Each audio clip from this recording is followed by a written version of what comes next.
Gentlemen, the time has come once again to discuss things.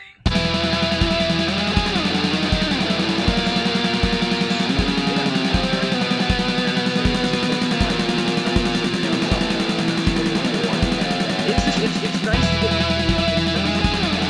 not a Godzilla. It's so rare. Yeah. And we'll get into it. I don't want to start saying this Right. No, yeah, fair enough. I don't know. Go ahead and start whenever you Alright. want. Hello, everyone. I am Zazubar, and welcome to another edition of Geeky Gentlemen. Joining me today is just one person, but kind of the main person of this show, is Sid Part 2, aka Ian. Ian, say Hello, folks. Indeed.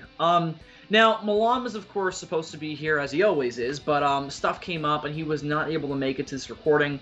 There is a small chance he might pop on later, though we've said that in the past, and it's never happened. But you never know. We always hold out hope here on Geeky Gentlemen. So if he pops on later, me and Ian will just, we'll get him in here. Ian and I. Yes. Ian and I will get him in here, and he'll give his opinions on the movies we're going to be talking about. Now, if you saw last week's episode, you know exactly what we're talking about tonight. But if you didn't, you don't, and I'm going to tell you now. Or unless you read the title. If you didn't know, you don't know. So I'm going to tell you that. Unless, of course, you read the title. But even the title is not enough, because we're gonna get into specifics a little bit. Okay. So what we're going to be talking about on tonight's episode of Geeky Gentlemen is something I'm very excited about. I hope Ian's excited about. We're going to be reviewing 3 Godzilla movies. Yes, 3. Now, why did I pick 3? And the reason is because Godzilla has 3 main eras, the Showa, Heisei, and Millennium era. And I thought, as being someone trying to introduce the idea of Godzilla to Ian through the films, the best way to do that would be to show him one from each era. And I'm going to try and do that with Milan as well. But Milan was, from what I understood, more familiar with Godzilla than you are. Bill and I wanted to start a series a while ago called G Veteran and G Virgin. And we never got the time to record it, unfortunately, so that kind of fell through. And since Milan showed interest in doing a Godzilla video, we just decided we'd do a Godzilla Geeky Gentleman episode. And that's what this was supposed to be, but Milan's not here.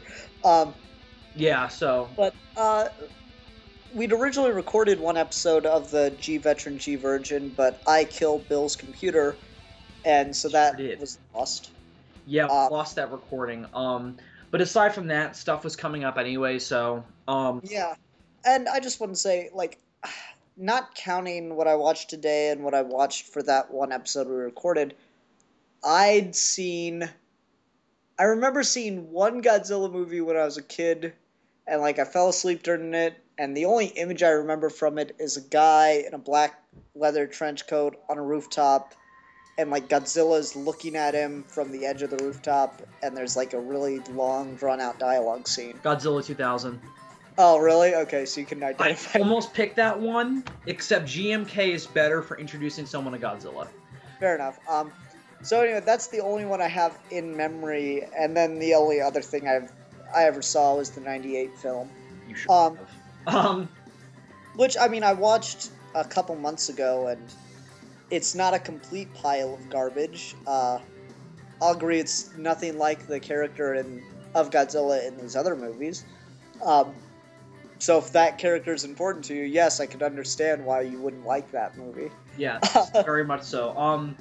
But tonight, we're actually I'm gonna try and not bring up 98 at all, because I think that'll say something.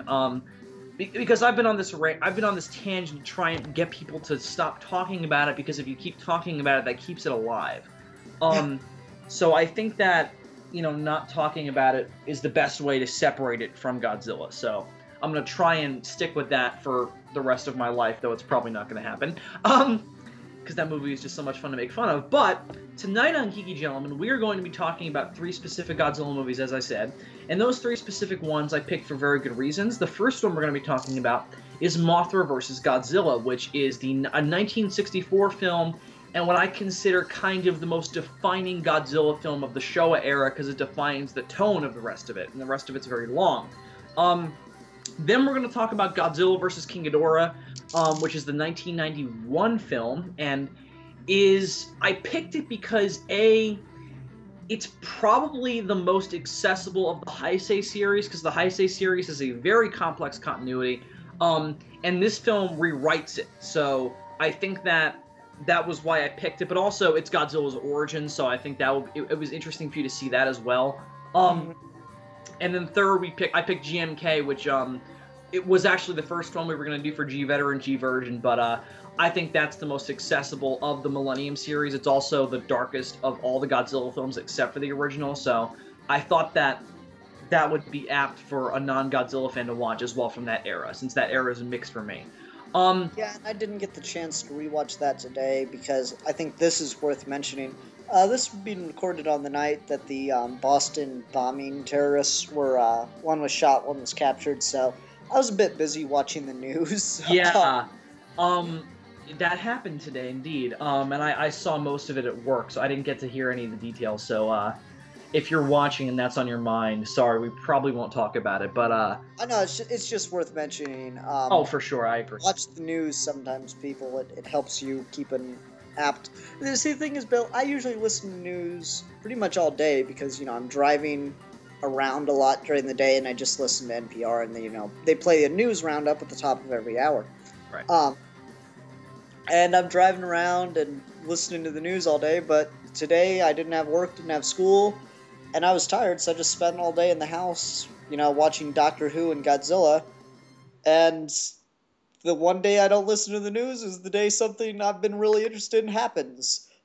Yeah, I know. I've been there. But there's so much controversy and and unknown details surrounding that incident. So I say we get back into Godzilla. Sure. So I don't want to necessarily go in chronological order, just because I think that's a structure we don't usually do here, and I think that would strangle the natural flow of conversation. So, Ian, I'm just going to pose it out there. Mothra vs. Godzilla being the earliest one of these I told you to watch, what'd you think of it? All right. This kind of goes for all three movies. GMK the least, all right? Sure. In each of them, I'm fairly impressed with their visual effects work. Yes. I am highly disappointed by their story, or rather lack thereof. It seems like one of those cases, and this is to GMK the least, but to be fair, that's the one that's least in my memory. But I don't remember having a problem with that one story-wise. These movies the plots are very convoluted, very strange. Things just happen seemingly at random in them, that have no weight on what's going on. And it seems just like excuses to make the visual effects scenes happen. And I don't know, I was really disappointed in the plots.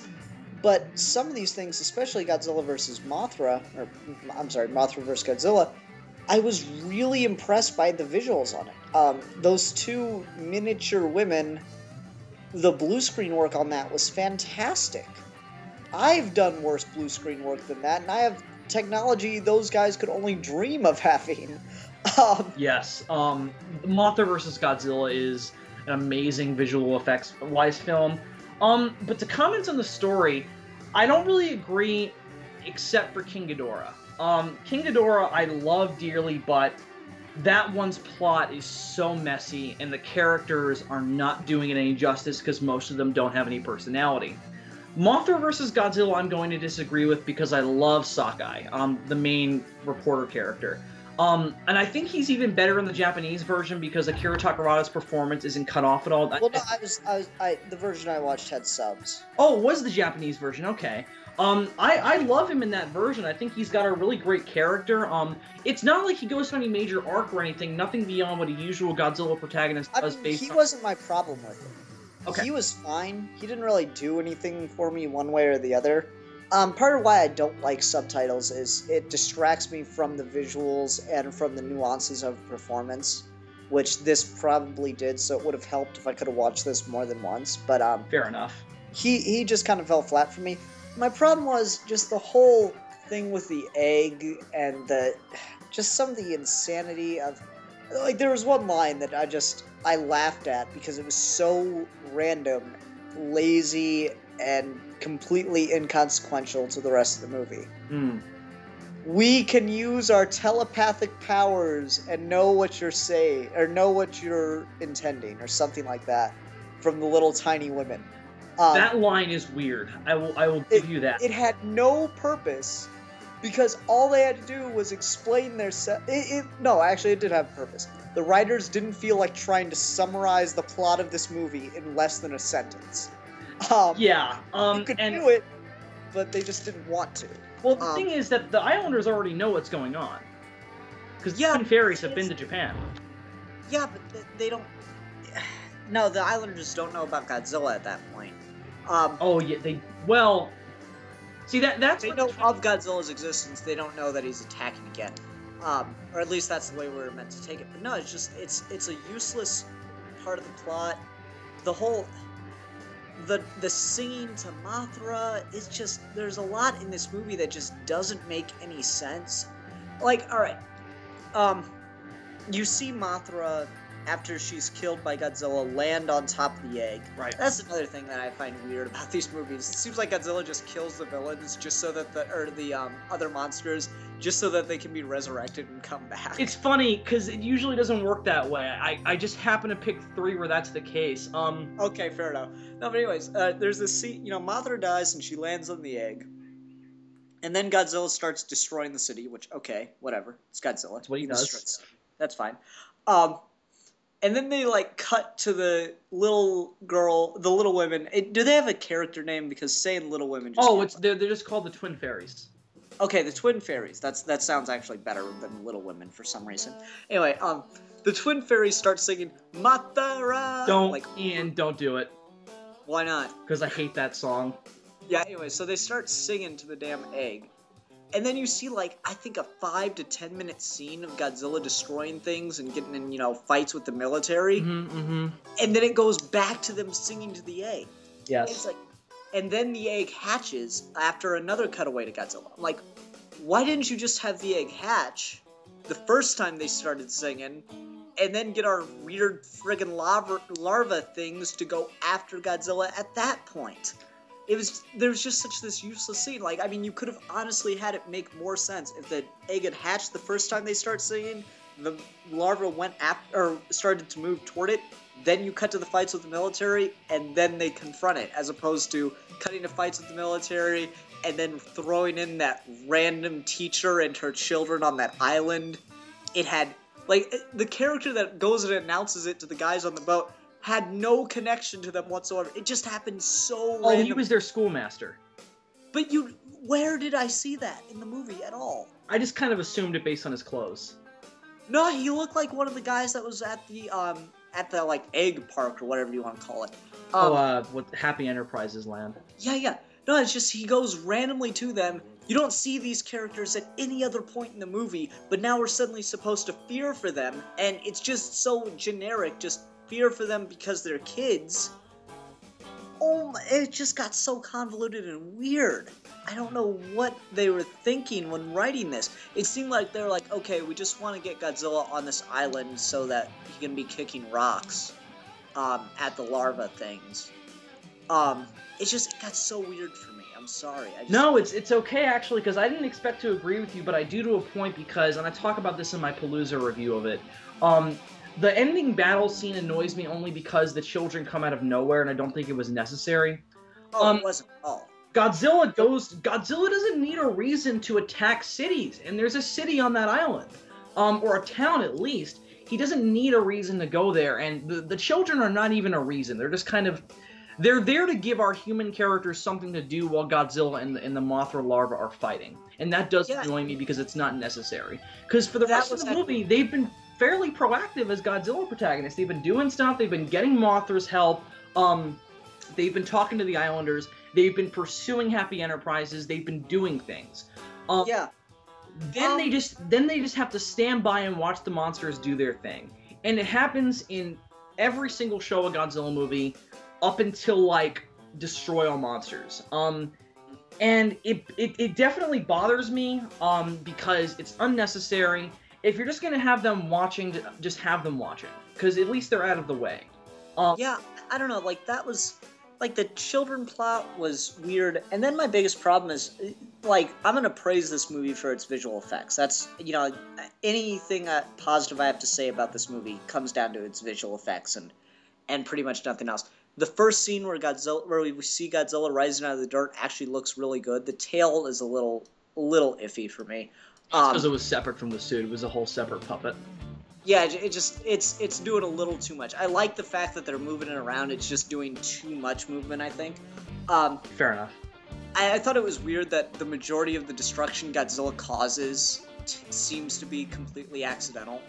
The thing like that... the first he brings down with his tail looks like his tail just accidentally got caught into it, and then he kind of falls into the building.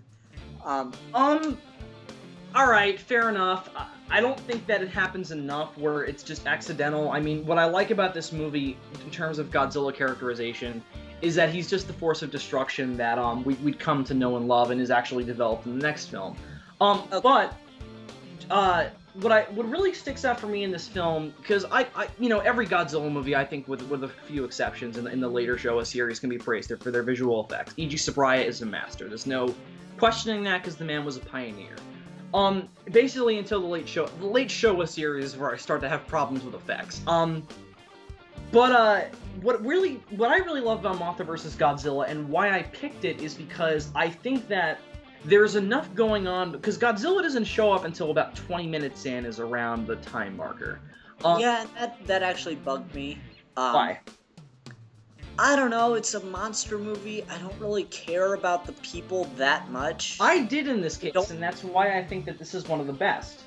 I don't think that you need to have it be, okay, we're going to focus on the people so we're invested in them before we see the monster. I think you can see the monster really early on, like within the first 10 to 15 minutes, and have it work with still being able to focus on the people. Well, we've also got Mothra bubbling under the surface the whole time before that, though.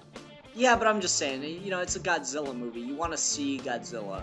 But I think it builds tension at that point. And they don't really do it so much. Well, okay. My other problem, one of my biggest problems with this movie plot-wise, because it's a lead into Godzilla, you know that green thing they find in the water? Yeah, that was weird. That's one of Godzilla's scales. That's very strange. Yeah, and they don't explain it. And it really bothers me because it makes sense when Godzilla bursts out of the debris finally, because they've been building up to it, it's radioactive, it looks like a Godzilla scale. Yeah. But they don't explain that. And the whole reason the people are there when Godzilla pops out of the debris is because they're investigating this. And, the fact that they don't explain, just one line, or even just, okay, a camera pan even. Just have... even if they just said, it was one of his scales. Well, that would have been a little bit too cheesy, but, No, just if like, one of the scientists, like, was about to get stepped on and goes, it was one of those scales. Like, just that, like, sudden kind of, not like, it was one of the... No, just if it just been like he was stating, like, 2 + 2 is 4. Well, I think an even better way of doing it is just give us the exact reading of the radioactivity you got with the scale, and then have it be the same reading. That would have been more clever, in my opinion. Maybe, I don't know. I'm a sucker for, that sudden... Like, what was... There have been a couple movies, like, that did just, like, the very dry delivery on a very traumatic realization right before a character died. And I've always enjoyed that. Yeah, it's cool. That being said, it's not my biggest problem plot-wise. I think my biggest problem plot-wise is the ending. But it's one that annoyed me because once I understood it, because at first I thought it was a part of Mothra's egg, but since it's radioactive, that doesn't make sense. So ever since I was a kid, I always wondered, what the fuck is that? And then when I watched the Japanese version for the first time, I don't know, for some reason it just kind of clicked. I don't know if it was because it was more dull, I don't know what it was, but I just kind of, it clicked, and I was like, why the fuck don't they say that? Because that's so cool. I will admit I do like the idea that they're seeding it. I didn't get it until you just said it. Yeah, and that's a problem. That's why I'm criticizing it, because I think that would have amplified Godzilla's reveal. I don't know, just like, the there was one other thing I wanted to talk about visual effects wise before Sure. we get back to the plot too much. One thing that I really began to get annoyed with, and I was afraid that like Ghidorah was going to do it too, and it didn't as much. So many of the shots feel like they're reused or just completely repetitive in this, especially in the ending fight scene, to the point where it got kind of boring. I'm not crazy about the ending fight in this, and the reason is just because I think, at least, again, Honda and the commentators don't talk about this in the commentary, but I think that the reason is because they were using puppets for the first time. As something Godzilla was fighting the other 2 times before this, he was fighting guys in suits. Yeah. The thing is that whenever Godzilla fights something that he can't physically tangle with, like, you know, they're banging into each other and tail slapping like he could with Kong in the previous film, or even with Mothra to a degree, like that first fight with Mothra, I think is kick-ass.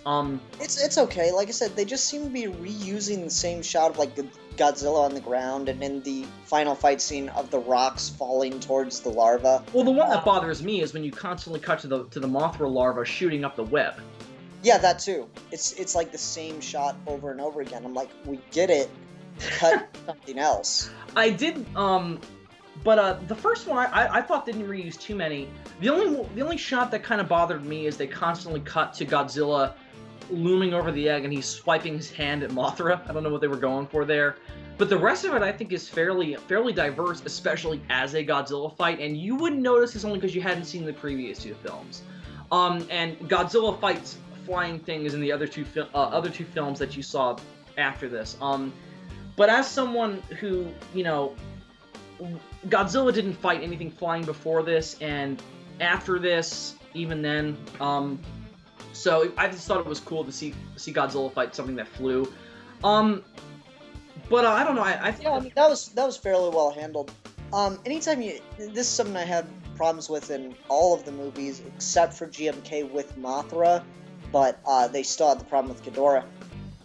Anytime you have a creature that flies, especially with wings in that fashion, you need to show them flap more. And that's the problem, is Mothra, they were flapping, but not when it was like, it like dive bombed, and a moth wouldn't fly like that. Like it flapped its wings when it was doing that wind attack, and that was pretty good. that was amazing. But, yeah, but like other times it was just kind of like they were just kind of like barely moving up and down. And the Ghidorah film had that same problem where Ghidorah's wings kind of moved, but not enough to create believable, you know, lift. That's fair. Like Ghidorah's wings are shaped like bat wings, and bat wings, you know, they go up and they have huge spans of motion, and those things were barely moving at all. And it didn't work, and it makes it less believable because you don't get a realistic style of motion. I think GMK does it the best just because they use CG more. That didn't have access to that. Mothra flies really well in GMK, but not Ghidorah. Well, Ghidorah has more shots where he's on the ground. Yeah, I agree. I'm just saying when we do see him fly, he doesn't fly very well. Well, let me point you to a specific shot. You know the one where Godzilla's underwater and Ghidorah flies over the bridge? I'm actually gonna pull it up. So you talk for a minute. I'm gonna look at like that fight scene again. Just look through it. All right. It might be unnecessary. So if you can't find it in like a minute, just don't. No, but it doesn't bother me with Ghidorah because I just don't care. And the fights that are on display here are cool anyway. But I think we've talked a lot about Mothra, so I'm just gonna say I think Mothra is definitely one of my favorites of the whole series. All 3 of these are in my top 10, but Mothra definitely breaks my top 5. I would put, and GMK does too, but yeah, GMK breaks that too. But I would put Ghidorah in the latter half only because I have plot problems with that movie that are more severe than Mothra. Like Mothra, a lot of them are quirks of the genre. But like the end fight scene, it doesn't bother me as much as it would you, Ian, because it's just something that happens when they want to try and keep the characters proactive even when they shouldn't be. Like, I just think it makes more sense when you've got people who don't see this every day, and they're watching monsters fight to just watch. And they do it in the next film. Except in the next film, you've got some characters going around because they're being shot at. So it makes more sense there.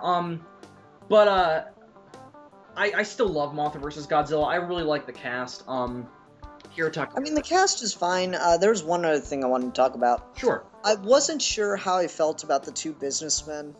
I love them. I think they're awesome. They were kind of like I like what they were trying to say with them. The actors weren't very interesting to watch. Oh, I disagree. I think they're awesome. I don't know. The actors weren't very interesting to me. I like what they were trying to say. I like the commentary they were trying to provide. Oh, yeah. I just didn't like the actor's performance, so I think it kind of ruined it for me. I think Kenji Sahara owned that role, and this is his first major role in a Godzilla film for you Godzilla fans out there. He had appeared before this, but in small roles. This is his first villain role, which he would become known for later. But I think he kicked ass as him. He's very sleazy, which is of course necessary for the message they're trying to get across later in the movie when they both die, because they'd rather have their money as opposed to their lives when Godzilla is approaching.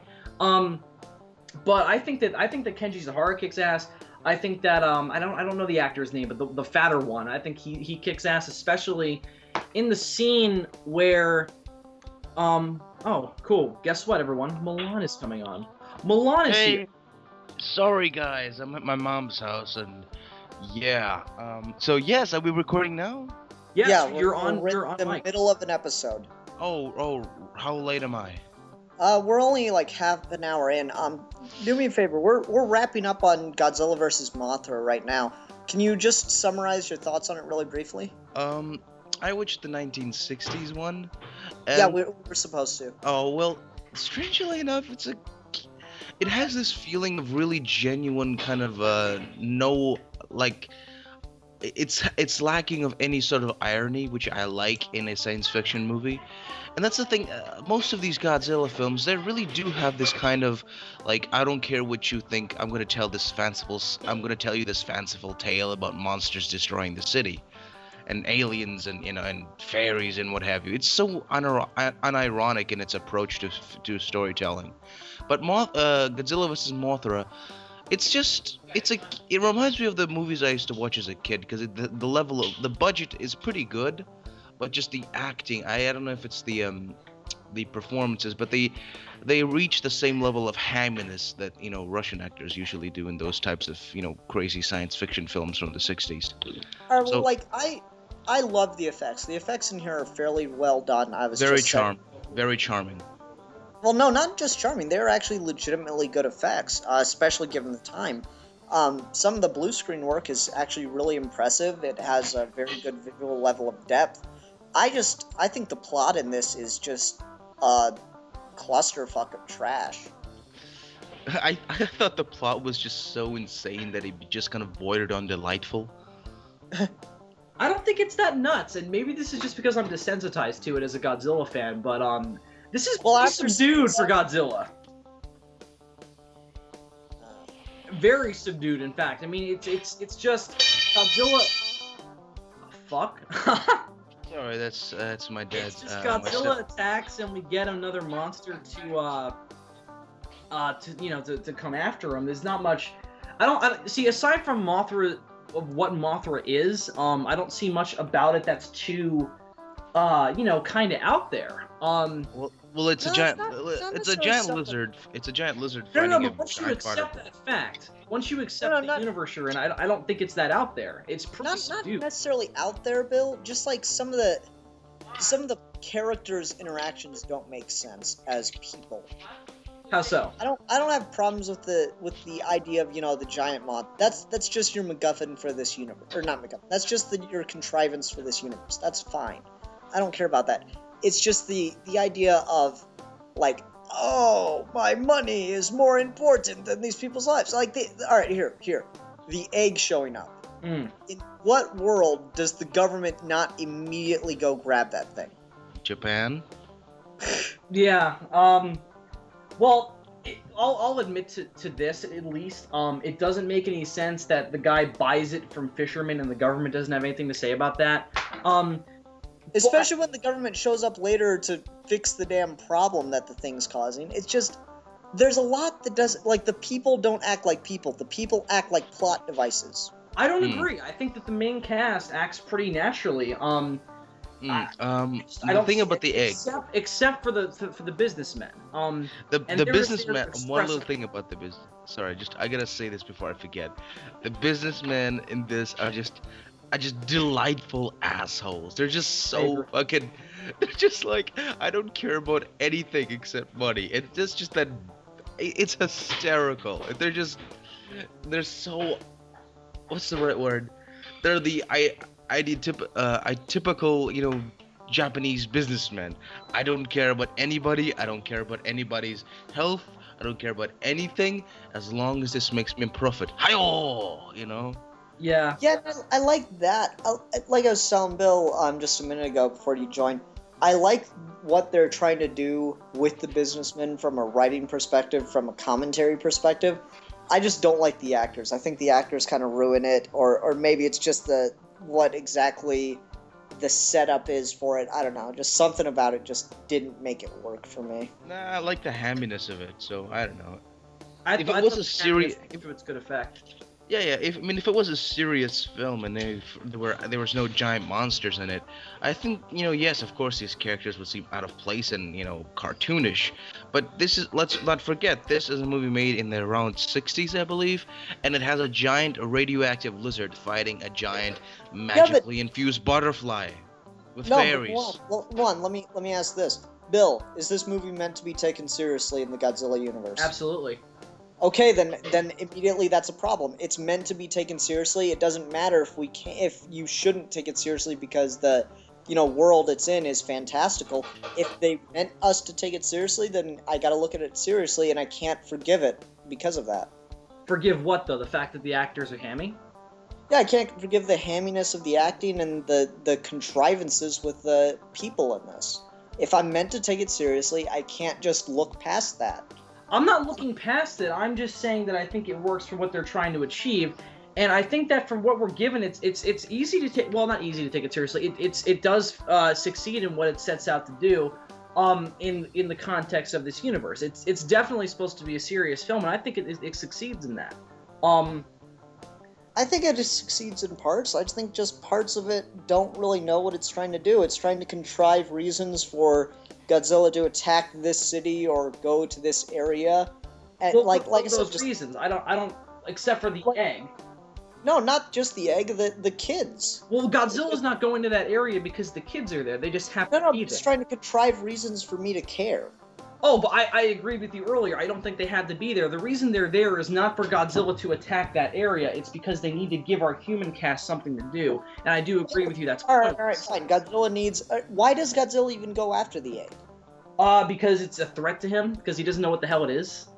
But he doesn't know what it is. When he arrives, he just wakes up because people are fucking with his sleeping area. Ian, his waking up has nothing to do with the egg. He wakes up because.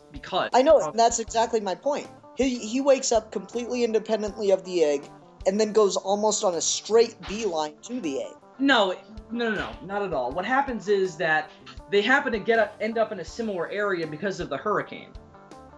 So when he wakes up, he just happens to head in that direction because that's the most populated area. I thought that was really weird. It seemed like he woke up and then he went... No, not at all. Because what I like about this movie, independent from its previous film, King Kong vs. Godzilla, is that the monsters have no link to each other aside from the fact that they're monsters. They're brought together by a natural occurrence. The only thing that's contrived in this case is the egg going to Japan. That's the only thing that I think is contrived, and it's something that it's chance, and that's all it is. But in terms of the hurricane bringing them together, I do think it's a good plot device to get that going. And I do think that it makes sense that Happy Enterprises is going to build up this amusement park around the egg near a city. And Godzilla goes right towards a city. I love the giant friggin' statue of Godzilla. That was hilarious. What statue of Godzilla?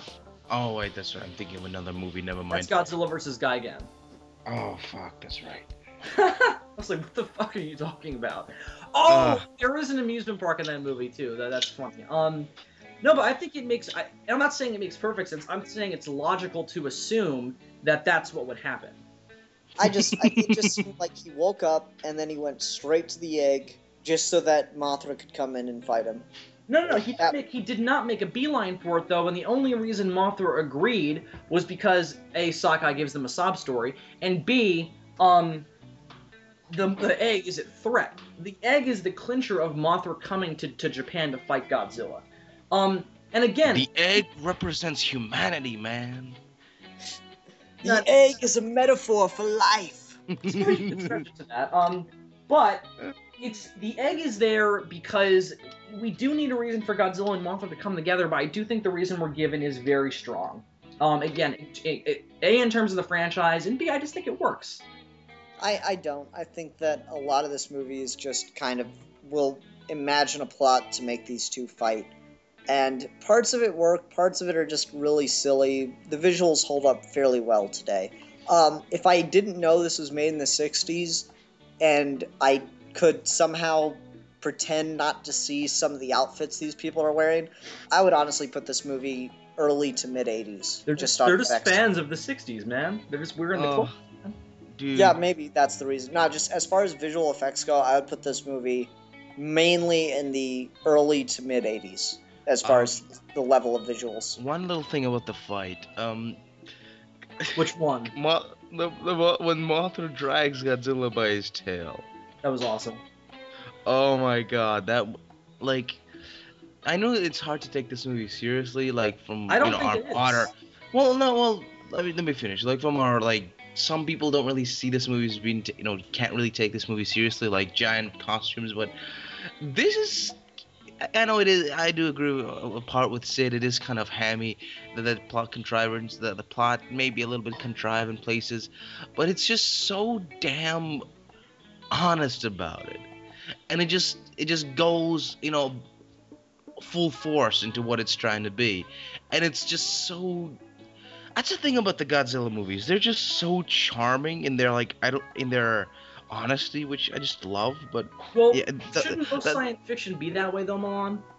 Yeah, totally. But the reason I love this movie is because of that particular scene where Mothra drags Godzilla by the tail. I just that will be forever burnt into my retinas. The day I will die. It's a movie worth watching. Yes. The day I am lying in my deathbed with my skin translucent and with blue veins all over my arms, and I see the Grim Reaper coming, the memory that will be replaying in front of my eyes is that scene where Mothra drags Godzilla by the tail, and I will die with a smile on my face, and then disappear into oblivion. Indeed. Okay. I think we should move on past Mothra versus Godzilla, though. Yeah, I think so too. I think that's a pretty good point. I've said my piece on it. Bill, since we're doing reviews, I feel like I tried to do this last time with the Justice League video, and I feel like we should try to introduce this a little more. Sure. When we're reviewing things, when we get towards the end of it, I just want to do a 1 out of 5 thing. Okay. You guys can use whatever noun you'd like. I didn't know we were doing a rating system all of a sudden. Okay. No, it feels appropriate because we've been doing reviews and we're certainly saying critical things about it. We're just never. I noticed we're never really coming down hard on a movie, giving it a proper score or something. So it's something I figured we should try to introduce if you guys are okay with it. That's fine. Oh, definitely. That's fine. That's cool. For me, I'm gonna say Mothra versus Godzilla. See, why is Mothra the headliner? That's what I don't get. Because early on, Godzilla was always the villain, and they always wanted to put the hero monster above his name. Okay. Anyways, for Mothra versus Godzilla, what I'm gonna say is I'll give this movie 2.5 stars for its visual effects, I'm gonna upgrade that. I'm gonna say 3.5 stars based purely on its visual effects, and it loses the other 2 because of just the travesty that is the plot and the acting in this film. Go on. And I'm not sure. I think I might give it an extra 0.5 star just for that amazing song.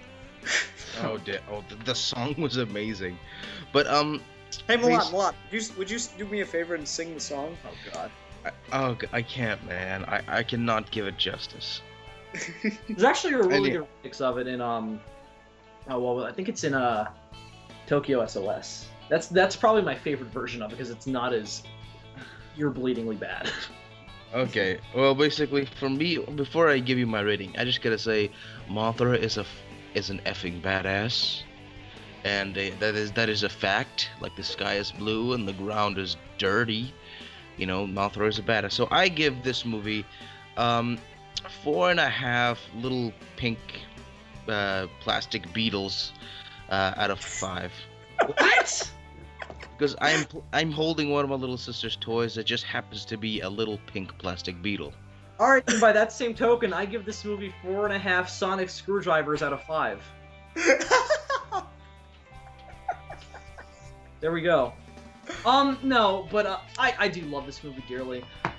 Just the ending bothers me, and the Sorry. okay, me and Wait, just get Phil, the sonic screwdriver war. Stop it! Stop it!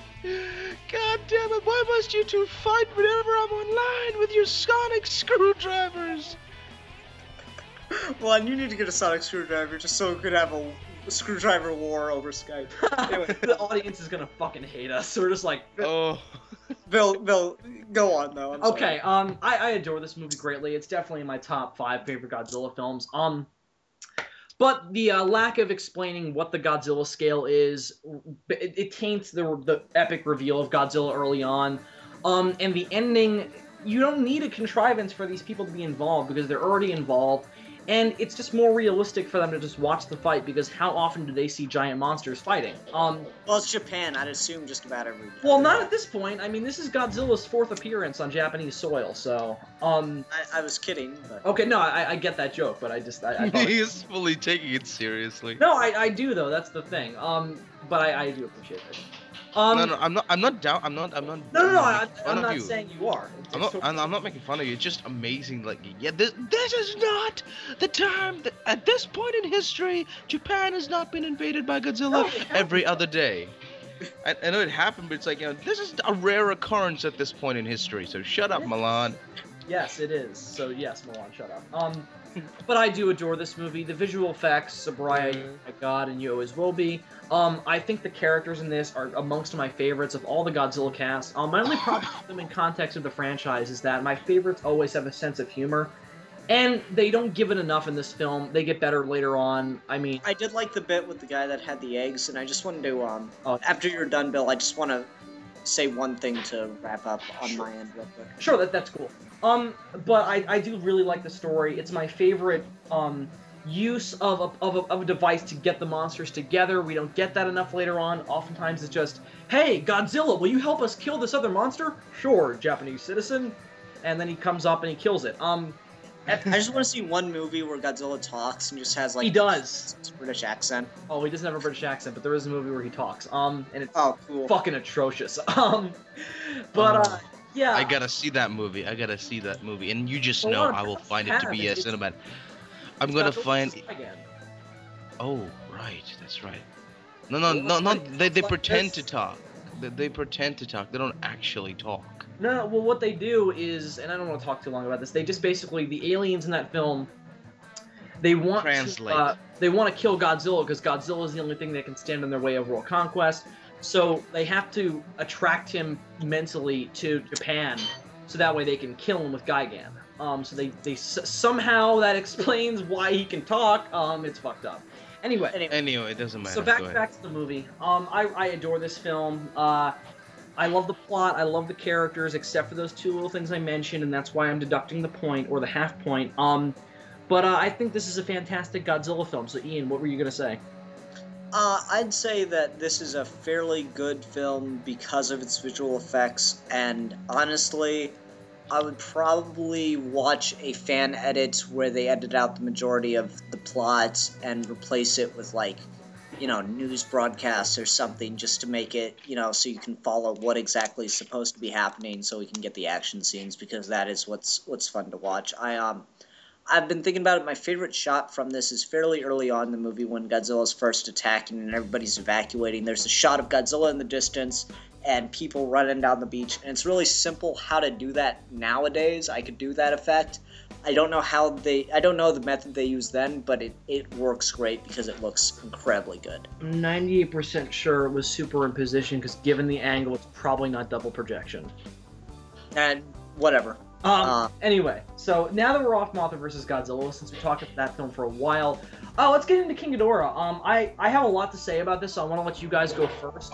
Guys, go ahead with King Ghidorah. I have the most awesome thing to tell about this movie.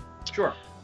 When I was downloading off the internet, don't tell anyone. But I basically recording or anything. I know. But basically, there was a selection of torrents of Godzilla versus King Ghidorah, and I saw there was one torrent in Russian. It was a Russian, translation. Are you serious? Yes, I swear to God. That's awesome. And I'm like, okay, I gotta download this in Russian, and I did, and I watched this movie in Russian. I watched Godzilla versus King Ghidorah in Russian. And it was the most amazing thing I have ever seen in my entire life. Because they just put so much heart into it, but they made the robot sound annoying. M11? M11, yeah. See, I'm actually kind of disappointed this story didn't end with you in a gay strip club with, getting some kind of elaborate hat. That actually happened once. Well, no, I know. You heard the story. You told it on air. That's just for some of our, newer viewers. Yes, that actually once happened to me. Watch the That Handsome Devil video if you'd like to hear that story. Anyway, it has nothing to do with That Handsome Devil. It's how Milan got his fez. Yeah. Anyway. No, it's just when Milan first said, "I have the most interesting story." I was going to make the joke, "Oh, I bet this ends with a gay bar," but I didn't get the chance because he kept talking and didn't give me one of his. See, Milan, I've been thinking about it. That's the reason I insult you so much is because you sit there and think and leave long pauses in what you're saying, so it just gives me the chance to jump in and throw a couple insults in. What you do Ian, best, I'm actually What you really do best. intrigued to hear you talk about this movie because it involves time travel. Yeah, and actually the time travel doesn't make a lot of sense, but I do like the way they do it. Yeah. I like the idea of going back in time, and there is a fix for it as far as this movie's plot is concerned. I do like the idea of going back in time and eliminating the threat, yet everyone still being aware of that. I'm not sure how it would work, but it's an interesting idea. Okay, before we move on, let me just break down the plot. Basically, for the love of God, don't even try. No, I'm excited. I want to hear this. Milan. Basically, break down the plot, but do it in the format of a tweet. Okay. No, screw you. I'm gonna have fun with this one. Basically, over Tokyo, it's seen a giant flying saucer-like thing is seen flying over Tokyo, and the population isn't exactly bothered because this seems like a regular occurrence. But the government... Even though there's never been aliens in this Godzilla universe before. Okay, well, my mom is just saying, stop speaking in that freaky accent, you're scaring me. But anyway. She is immediately my hero. Okay, I'll find Mama. Я буду говорить нормально. Milan, don't summarize the plot. This is a review. We're assuming people have seen these. Yeah. No, it's funny. It's free, it's so funny. if you want to watch it, go for it. No, but just so people have some context. Basically, the flying saucer lands. God damn it! She says what I'm doing is a sin for some reason. Well, Milan, since she was gonna keep interrupting, let's not do that then. Yeah. Okay, Mom, the way you interrupt. Very quickly, people from the future want to get rid of Godzilla because he's a threat to their plans. So they create King Ghidorah instead of Godzilla. King Ghidorah attacks Tokyo. They bring Godzilla back to life accidentally. They fight. Godzilla wins. Godzilla goes on a rampage. They bring King Ghidorah back to life. Have them fight. They both lose. Next film. Yeah, and here's the thing. My mom brought me sausages. Awesome. Excellent. Here's the thing. The idea, there is an explanation to give. They say that Ghidorah replaced Godzilla, so if there's these things that Godzilla did in historical context that needed to happen for this movie to make sense, we can assume that Ghidorah was the one doing them. Which I wish that was expanded upon more, because that's such a cool idea. Yeah, but anyway, so that's like that's the save it line. It's not explained in the movie, but that's the one thing that could work for it as far as the time travel aspect goes. And I always do look for those. Mm-hmm. Something I found interesting about the time travel, though, is I love the idea that they went back and messed with the history to create their own. I thought that was incredibly fascinating, because you often don't get that plot. You often get that as, like, what someone's trying to prevent or what someone's trying to fix, but you don't get that as the main focus of the plot. Yeah. Definitely. And it's interesting. And it's interesting that they actually they come in and they say, oh, we want to get rid of Godzilla because in the future he basically obliterates Tokyo, leaving it as a radioactive mess. Another thing I wish they elaborated on more. Yeah, but the truth is, the reason they lied to the people from the, No, present, I know it's a lie, but still. I know, but let me just say, but basically, what they went back and they basically replaced Godzilla because apparently Godzilla is, turns out to be Japan's savior, but we went back to create Ghidorah because basically Japan has become the most advanced, the most high tech, the most largest economy on the planet Earth, and nobody can take it down. It's like it's a bane in the One Earth government's ass, basically. It's just huge and amazing and futuristic, and all the other countries are jealous, basically. So let's make a three-headed dragon to destroy it in the past. Yeah, and I actually really like the design of Ghidorah in this. It's so BA. What? It's so BA. I have a toy of it. It's fucking awesome. Oh yeah, I mean, I thought you said so gay. I'm like, oh wow. No, I love. This is my favorite Ghidorah design. Yeah, I really like the design of Ghidorah. I think that this is one of the rare times when I actually get to talk visually about a movie as opposed to idea-wise, because there's not a lot of ideas here, especially in this one. It's very plot heavy. I'll give you that. Yeah, I mean, it's plot heavy, but they're not saying anything. No, and it's unfortunate because the previous two films were, so I was very disappointed with that. Well, let me just say, but I love the design of Ghidorah here. Visually, like I was saying earlier with the Mothra thing, his wings don't move enough for him to fly, but the jet scene would have been so much more awesome if they did. I love the lightning breath. That looks really, really good. Oh, yeah. Even especially for the time, that looks really good. There are a couple of issues here that, like, it was odd because the Mothra movie didn't have them. Like when the American soldiers were going up the injured Godzilla, there was a really obvious chroma effect there. There was, yeah. And it was weird because there were a couple shots in Mothra that had that issue, but the majority of them didn't. And it was so weird to see that problem in this movie. So many years later. 91, was it? It was 91, yeah. Yeah, that was so weird to me. But, whatever, budget got cut or whatever. Or they were trying a different method, I don't know. But I was surprised by a couple of those visual problems, but the character designs in this look really good. Godzilla's face looks fantastic. He looks like a badass. There's a little bit of a slow issue with the animatronics on the eyes. Yeah, I'll get. Though I did like the I don't know what you call that. Like fish have the ability to blink without closing eyelids. You know what I mean? Yeah. Mm-hmm. I always thought the whole slow blinking thing was because how big monsters move really slowly, and I thought like he'll blink really slow as well. No, I don't know. It's too slow. You just you see the eyes going closed over too long a period of time, and that bugs me. Well, let me tell you guys this: it's better than 84's eyes were. 84's eyes were hilariously bad. Fair enough. I'm just saying it doesn't work because it's not that it doesn't work. It's not like it takes me out of it.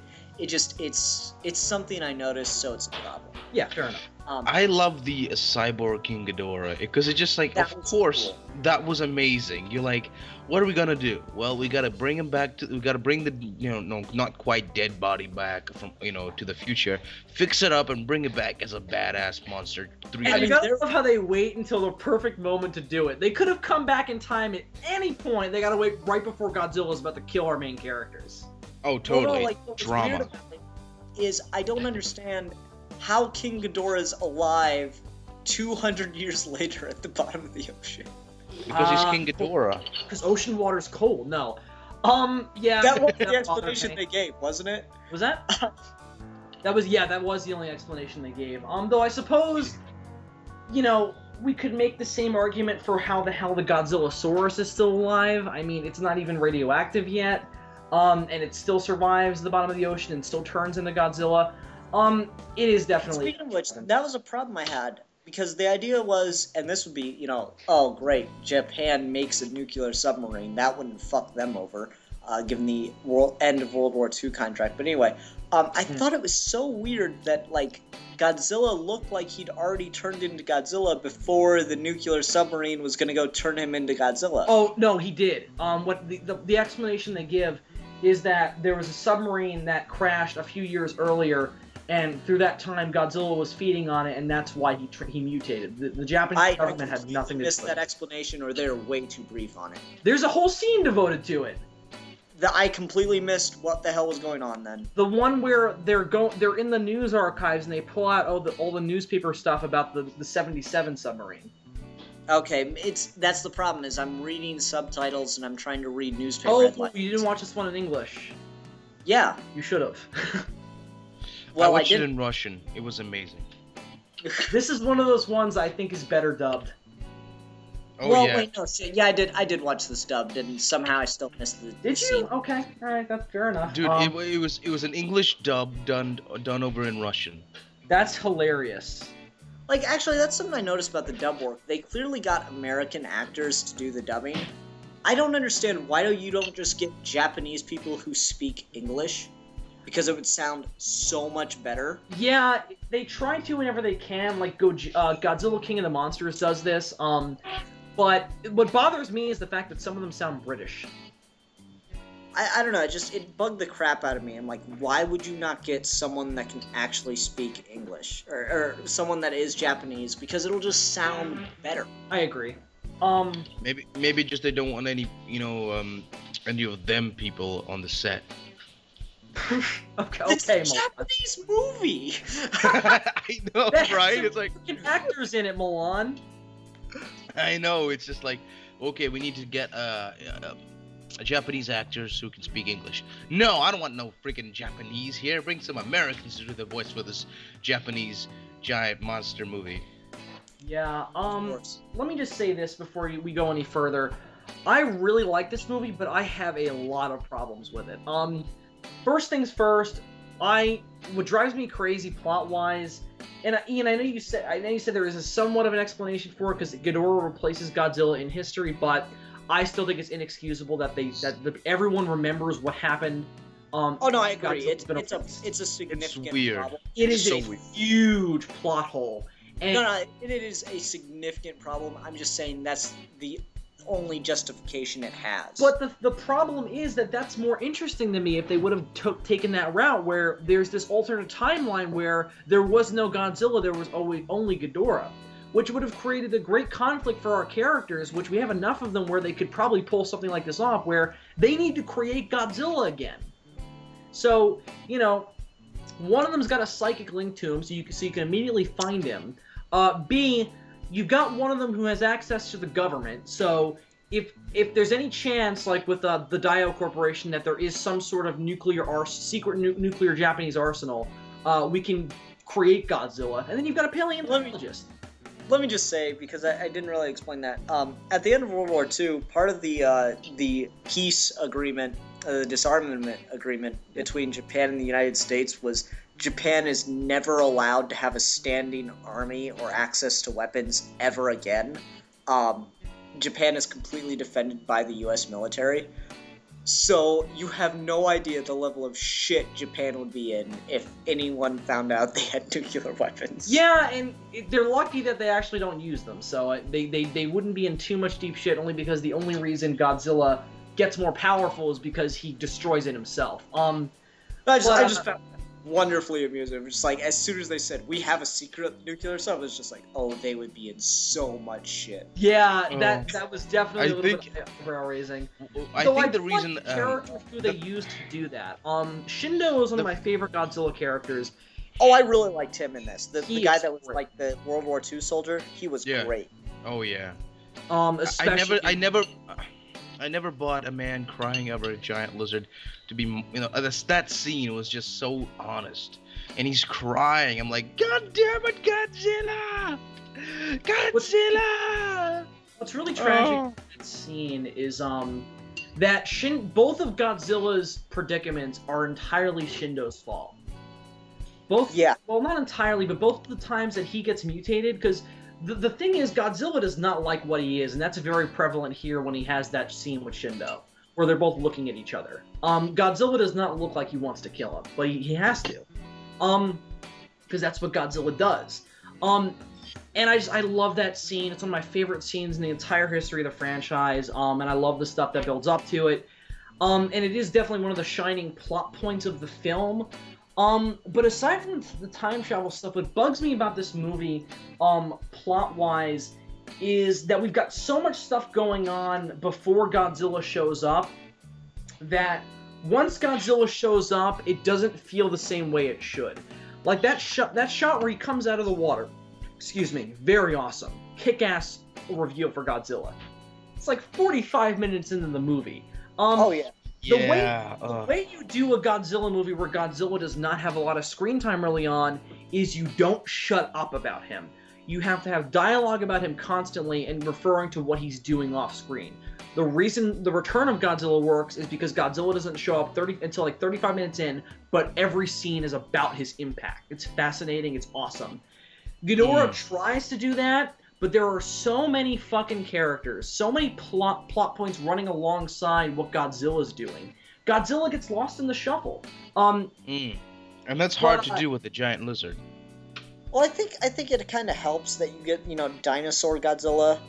And that's awesome. I mean, I love seeing Godzilla's origin on screen. That was just awesome. That was cool. I was really impressed because that was actually genuinely compelling, and it's one of those things. Like, if I summarize that in a couple sentences, it sounds dumb and it sounds like it shouldn't work, but it's genuinely compelling when you see it.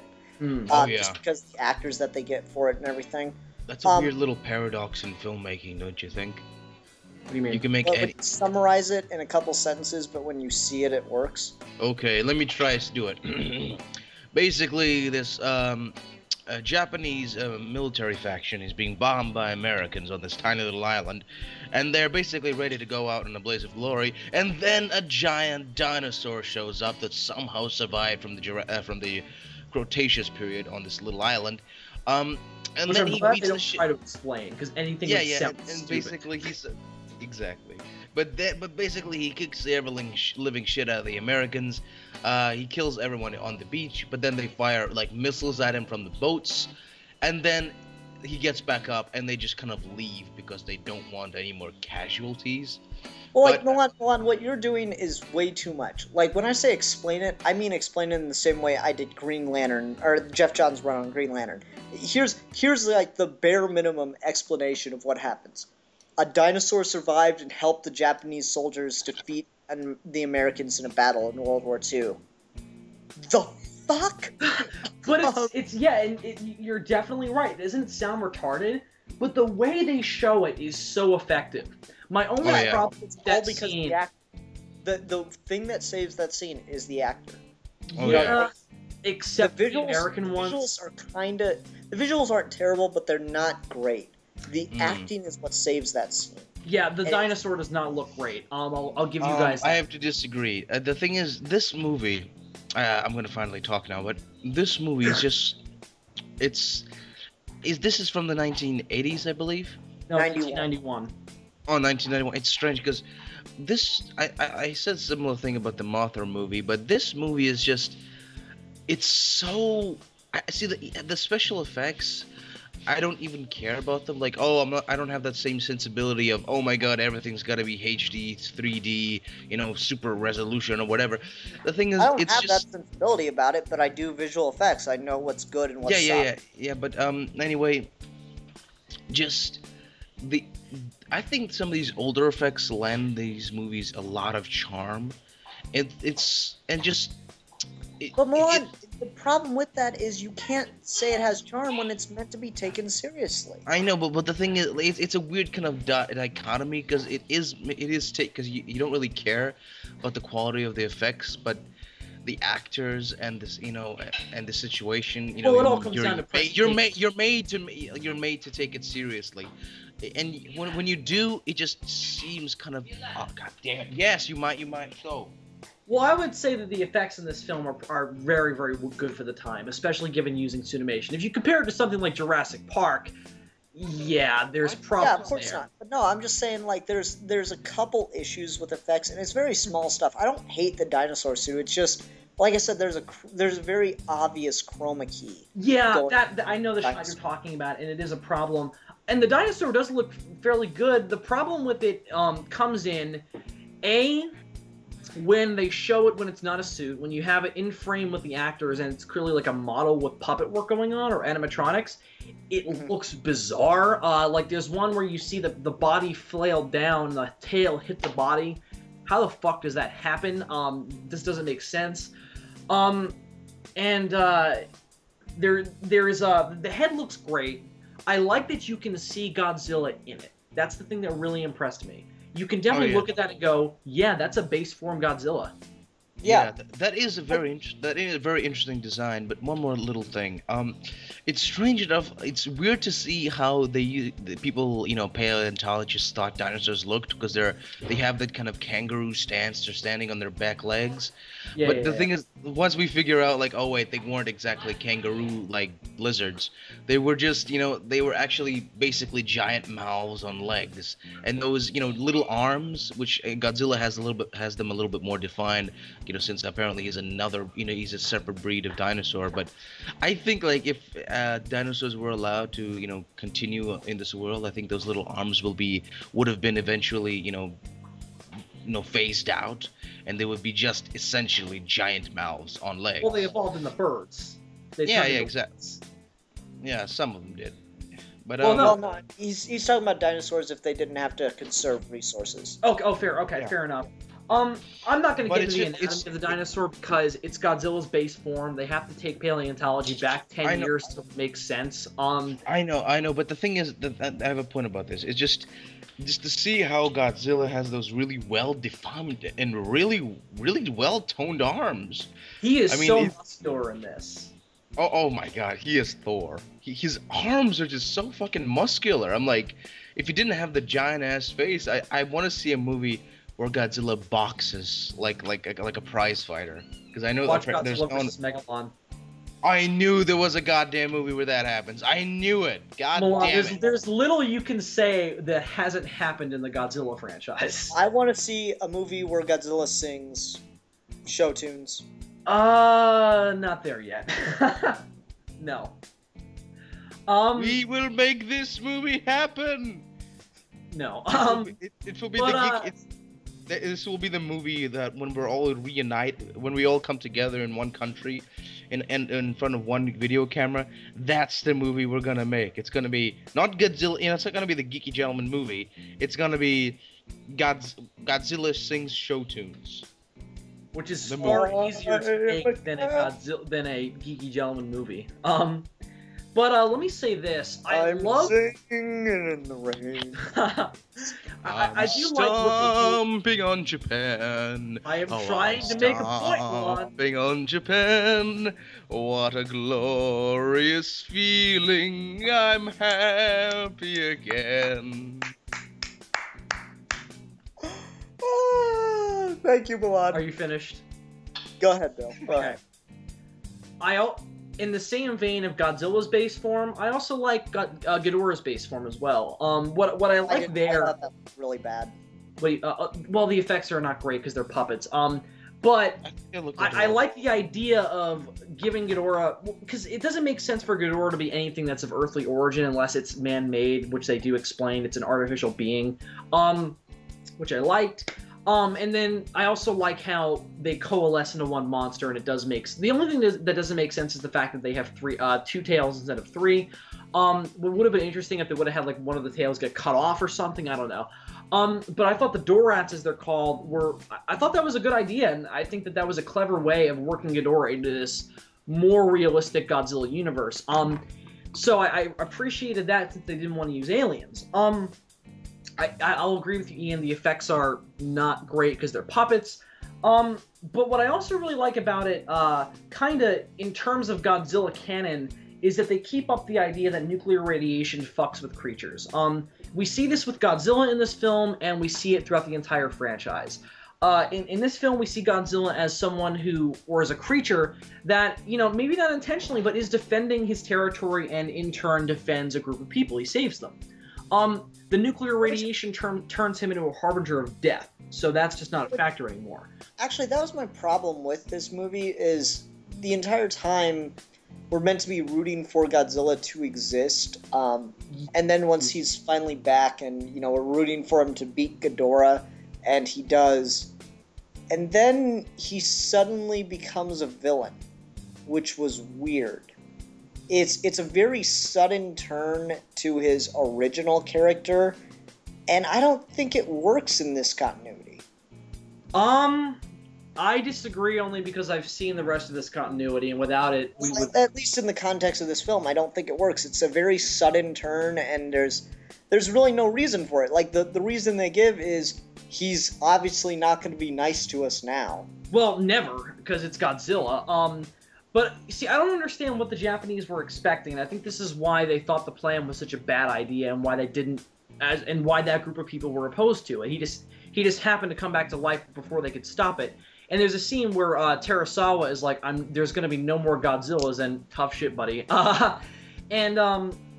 What I do like about it is that when Godzilla comes up, you immediately know he's not going to be a hero. Just like the look of the design, his body movement, he's not gonna save us and then just go back to the water. He is not the savior of the human race anymore. He has been corrupted by humanity's nuclear dependency, you see. And he is no longer our savior. And if you could tell by his facial expressions and body movement, you can tell the humanness, the humanity in this giant lizard has been dispersed, has been eradicated by the cruelty of humanity. See, I'm going to disagree. I thought the movie very much sets him up as the hero, and then after he defeats Ghidorah, we're suddenly doing a complete 180, and Ghidorah becomes the hero, and it's very strange. And it's just to get him back to, evil monster that needs to be defeated. Well, he's not evil, and that's the point of that scene he has with Shindo. I'm using evil, Bill, I'm not using evil as literal, but just, monster that we need to destroy. Oh, fair. Anti-hero, I think, is a better word. But that's my point, is they're just getting him back to status quo. That movie should have ended about 2 minutes after he killed Ghidorah, wrapping up the whole time travel bullshit. It's so random. He kills Ghidorah, and then he just immediately starts attacking the city. No one attacked him.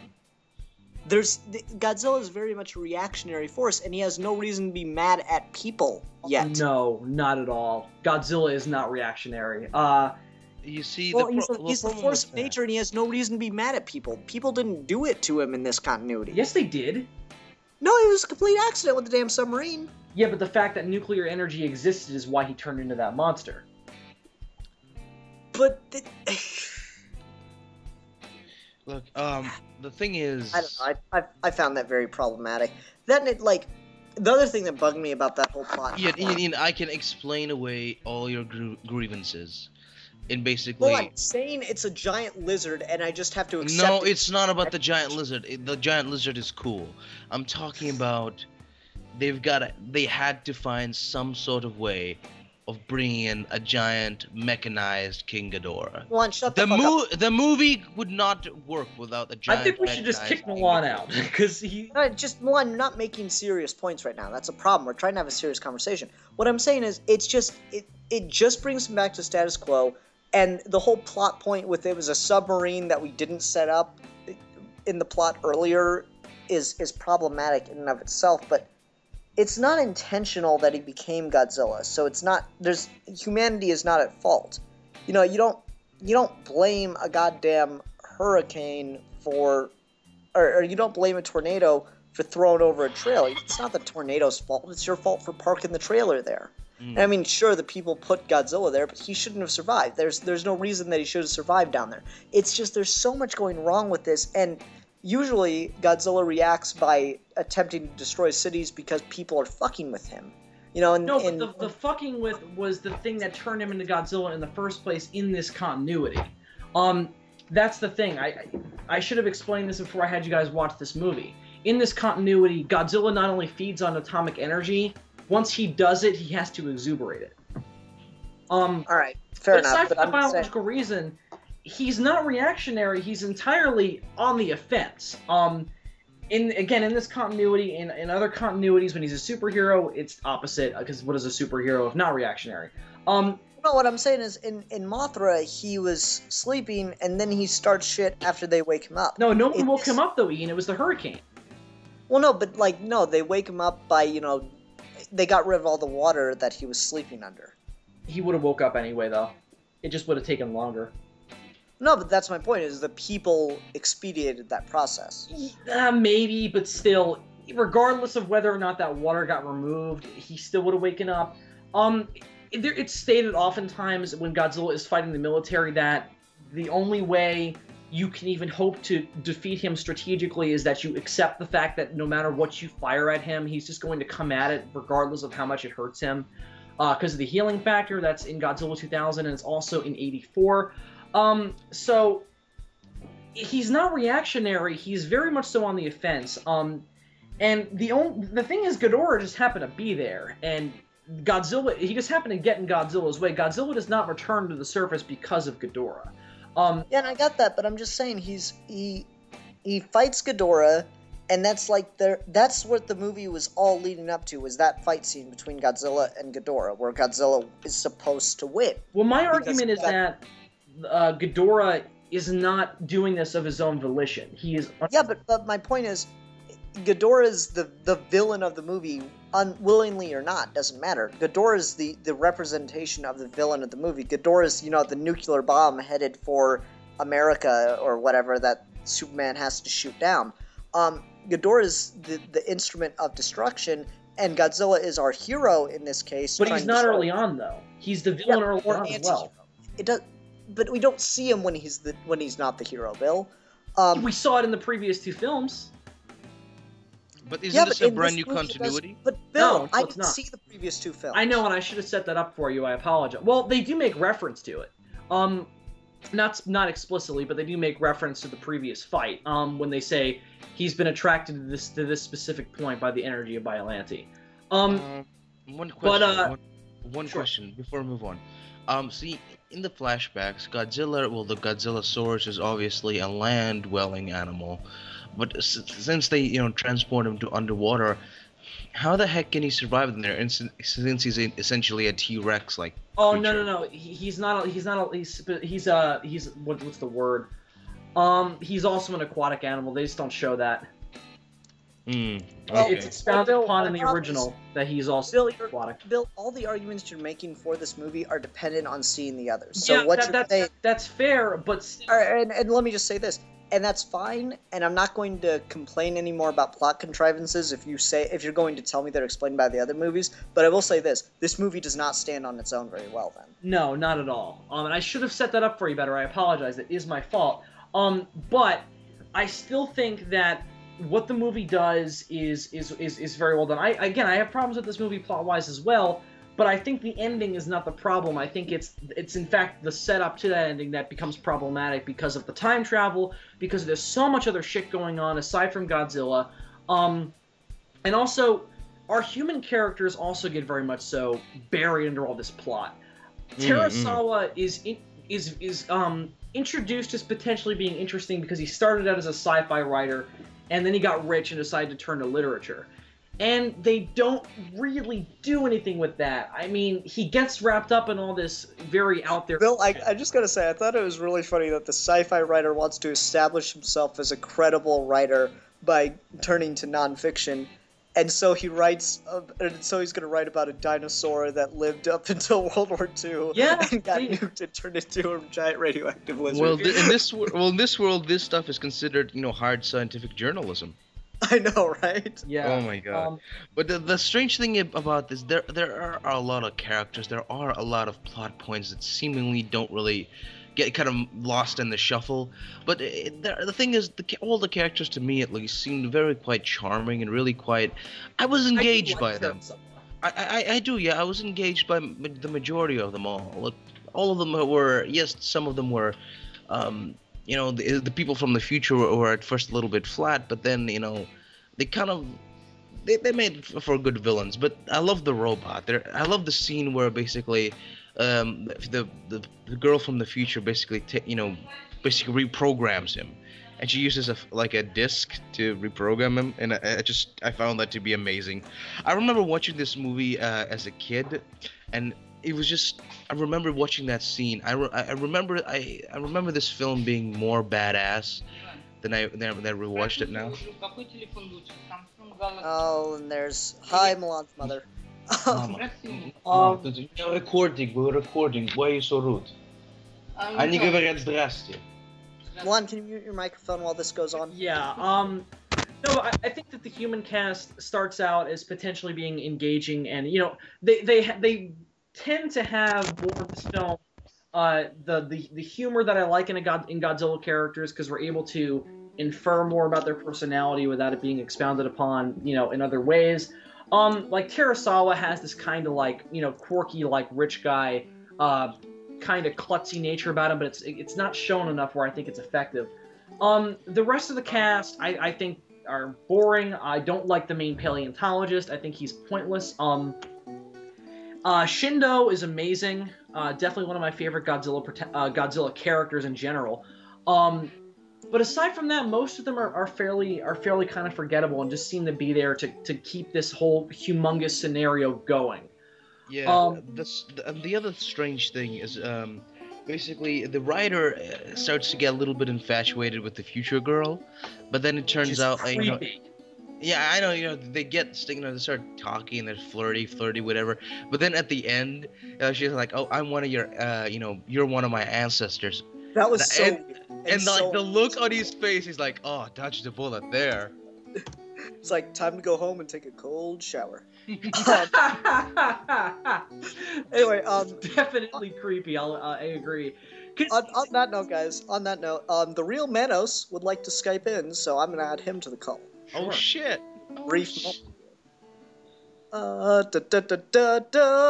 needs to be a little bit more instant. We need a theme for when we have someone live Skype in. You're the only one here that plays an instrument, Bill. Can I sing vaudeville? Can I sing vaudeville to introduce him? Well, I'm just tap on the wall. Okay, here we go. Hello, Manos.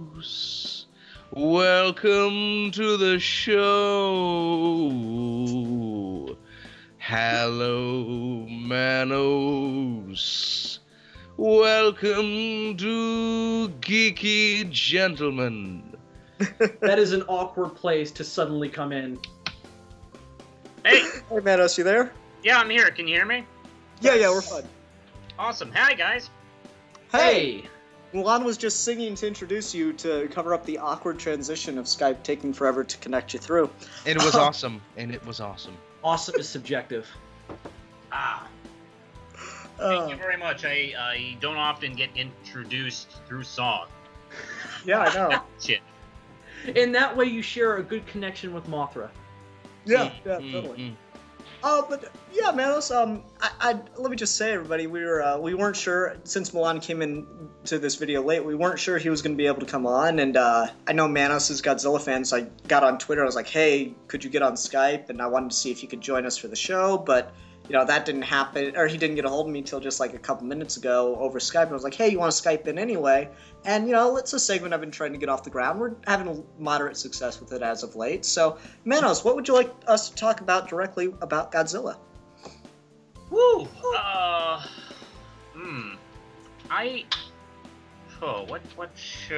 What subjects have you already tackled? Well, we're doing a 3-movie review talking about Mothra versus Godzilla, Godzilla versus King Ghidorah, and GMK. But anything on Godzilla in general is fine to bring up. Any of those movies that you want us to talk about, specific parts of those, that's fine too. Or maybe you just want to ask us a question that has nothing to do with anything. That's fine too. I suppose so. I guess, let's see, GMK, is that all wait, which one is GMK? Is that All Monsters All-Out Attack? Yes. I love that one. Yeah, it's a great one. We're gonna get That's to one that. of my favorites, actually. Yeah, we're actually just wrapping up on King Ghidorah right now, and we're gonna start talking about that in a minute. He's an awesome monster. I'm just sure he wished he had some fucking arms. I think. Weird thing about that, we actually mentioned that. Well, I went into a long paleontology. A dinosaur talk. So we had a Paleontological, Milan. Whatever, sciencey word talk about this. Milan has problems with scientific language. That needs to be on a t-shirt. Whatever scientific word. But Manos, what would you like us to talk about then? Well, have we been talking about? Have you guys been talking about the potential new movie coming out? No, we haven't mentioned that at all yet. Yeah, Well, we have not. Well, I suppose if you want to switch gears, we could talk about that. Yeah, Sure. and let's kind of frame that in the context of these.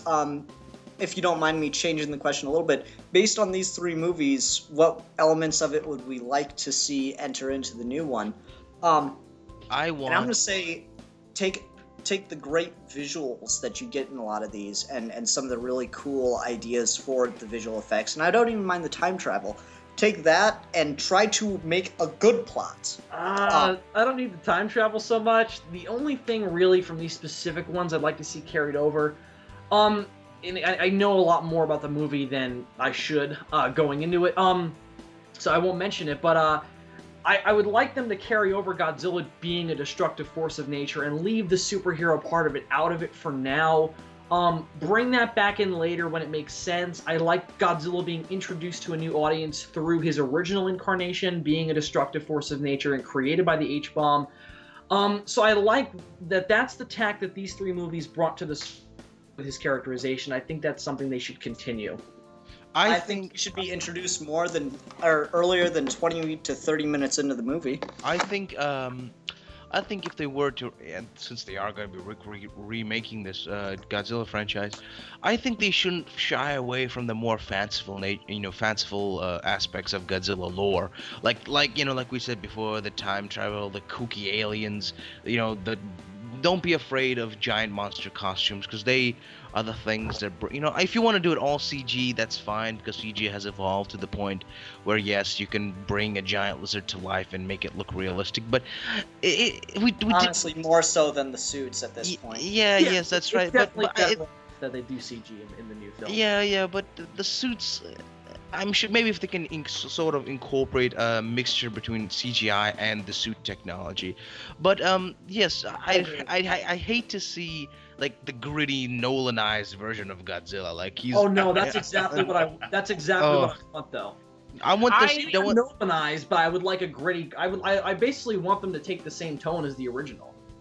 Well, man, since you're in the love, I know that you're kind of in this, awkward place with Nolan. I know I've heard you say good things about it, but obviously everyone's aware of your views on Dark Knight Rises. Yeah. To Milan and Bill's point there, how Nolanized would you enjoy the new Godzilla to be? Not at all. Not at all. Nolan wouldn't be a good fit at all for Godzilla, really. Not really as a director, but more of a tone-wise. Well, I mean, a more realistic tone with fantastic aspects, I think, is a good way to go. I like the idea of mixing the suit actors with CG. Mm-hmm. Yeah, I'd agree with that. Because, it's just, it's 2013. There's got to be, some kind of CG effects. The tools are there to use. Just don't abuse them. And don't forget the good tools that were there in the first place. I like seeing the suits, frankly. And I know a lot of Godzilla fans do. Yes, I would rather, specifically talking about time travel, I'd leave that shit out. I'm not a big fan of mixing time travel with Godzilla. It's like, oh yeah, that's totally you know. Well, no, it's just since it was in Ghidorah, I didn't mind some of the ideas they brought up with it. It's just they didn't execute it properly. Well, so it you was could a good. It was a It's good like putting idea. I don't know. It's like putting a car chase in a Frankenstein movie. It's like, yeah, it's nice, but you know, That it's would be awesome. it's That not would what be I awesome. want.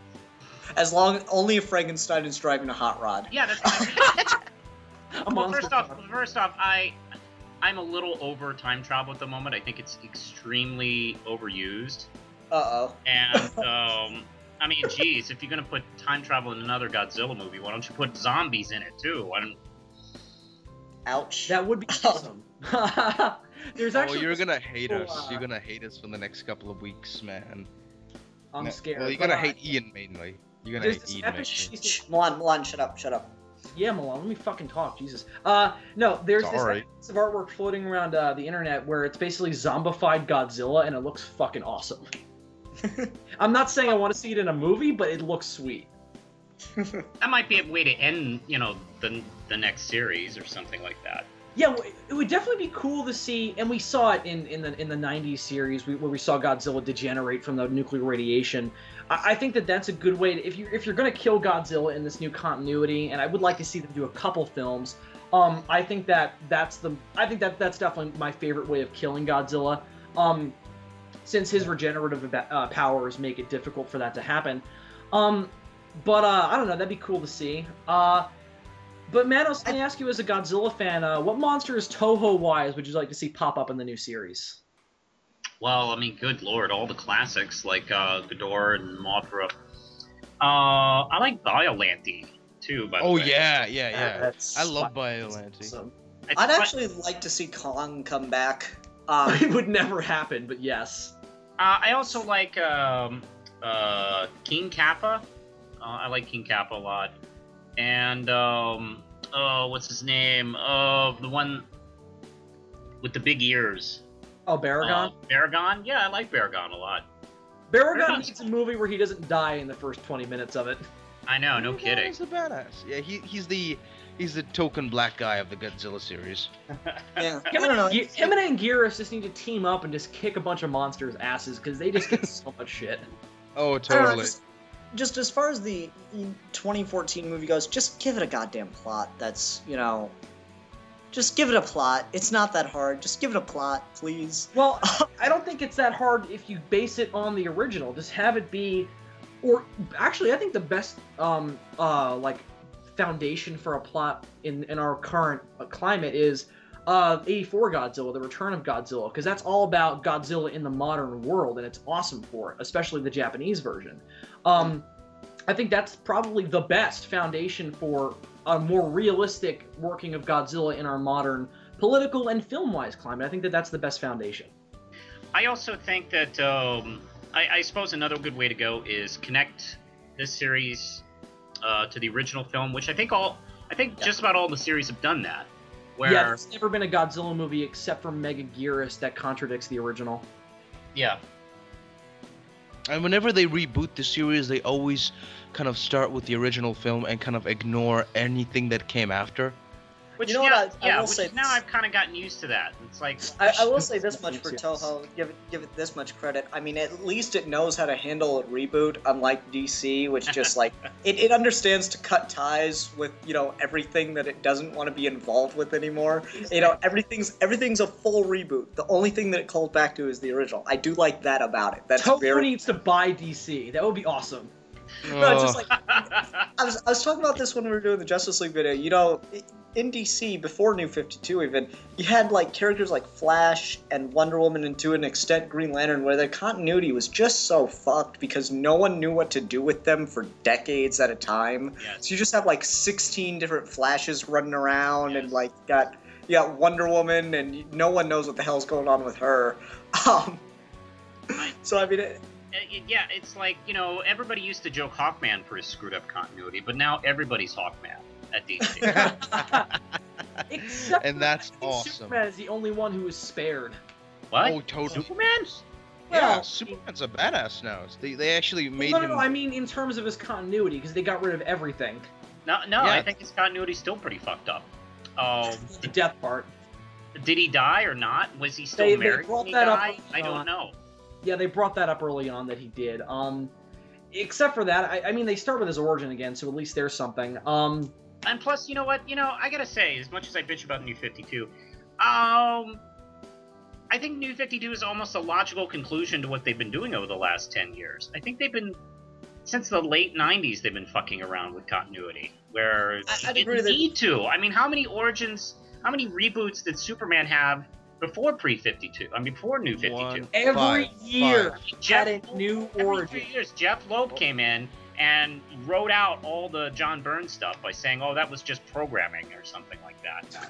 Yeah, I'd agree. And then I think Kurt Busiek came in and wrote a origin. And then, like, I think the next year, Jeff Johns did a new one. It's like, no, this is the one. And then we had Earth 1, which is a different continuity, but it's still his origin. I counted there's 6 reboots officially in the pre-New 52 Superman. Oh wow. Yeah. Anyway, New Superman. let's get off 52. Oh yeah, Let's- right. It's let's easy get to off bitch. it. Please do. Godzilla. I don't know. Bill, you brought this well, up. to make the transition, I guess, the only time Godzilla has been similar to New 52 is, I guess, the 2000 series, which ignored each other film. Yeah, I consider the That's Millennium the closest series. Godzilla's ever gotten. Yeah, I call Godzilla the New 52. series anything aside from its title. I call it Godzilla Anthology because that's basically what it is. Every movie is just, okay, what if this happened to Godzilla? What if this happened to Godzilla? Especially with Megaguirus and GMK, because they're both like what if scenarios.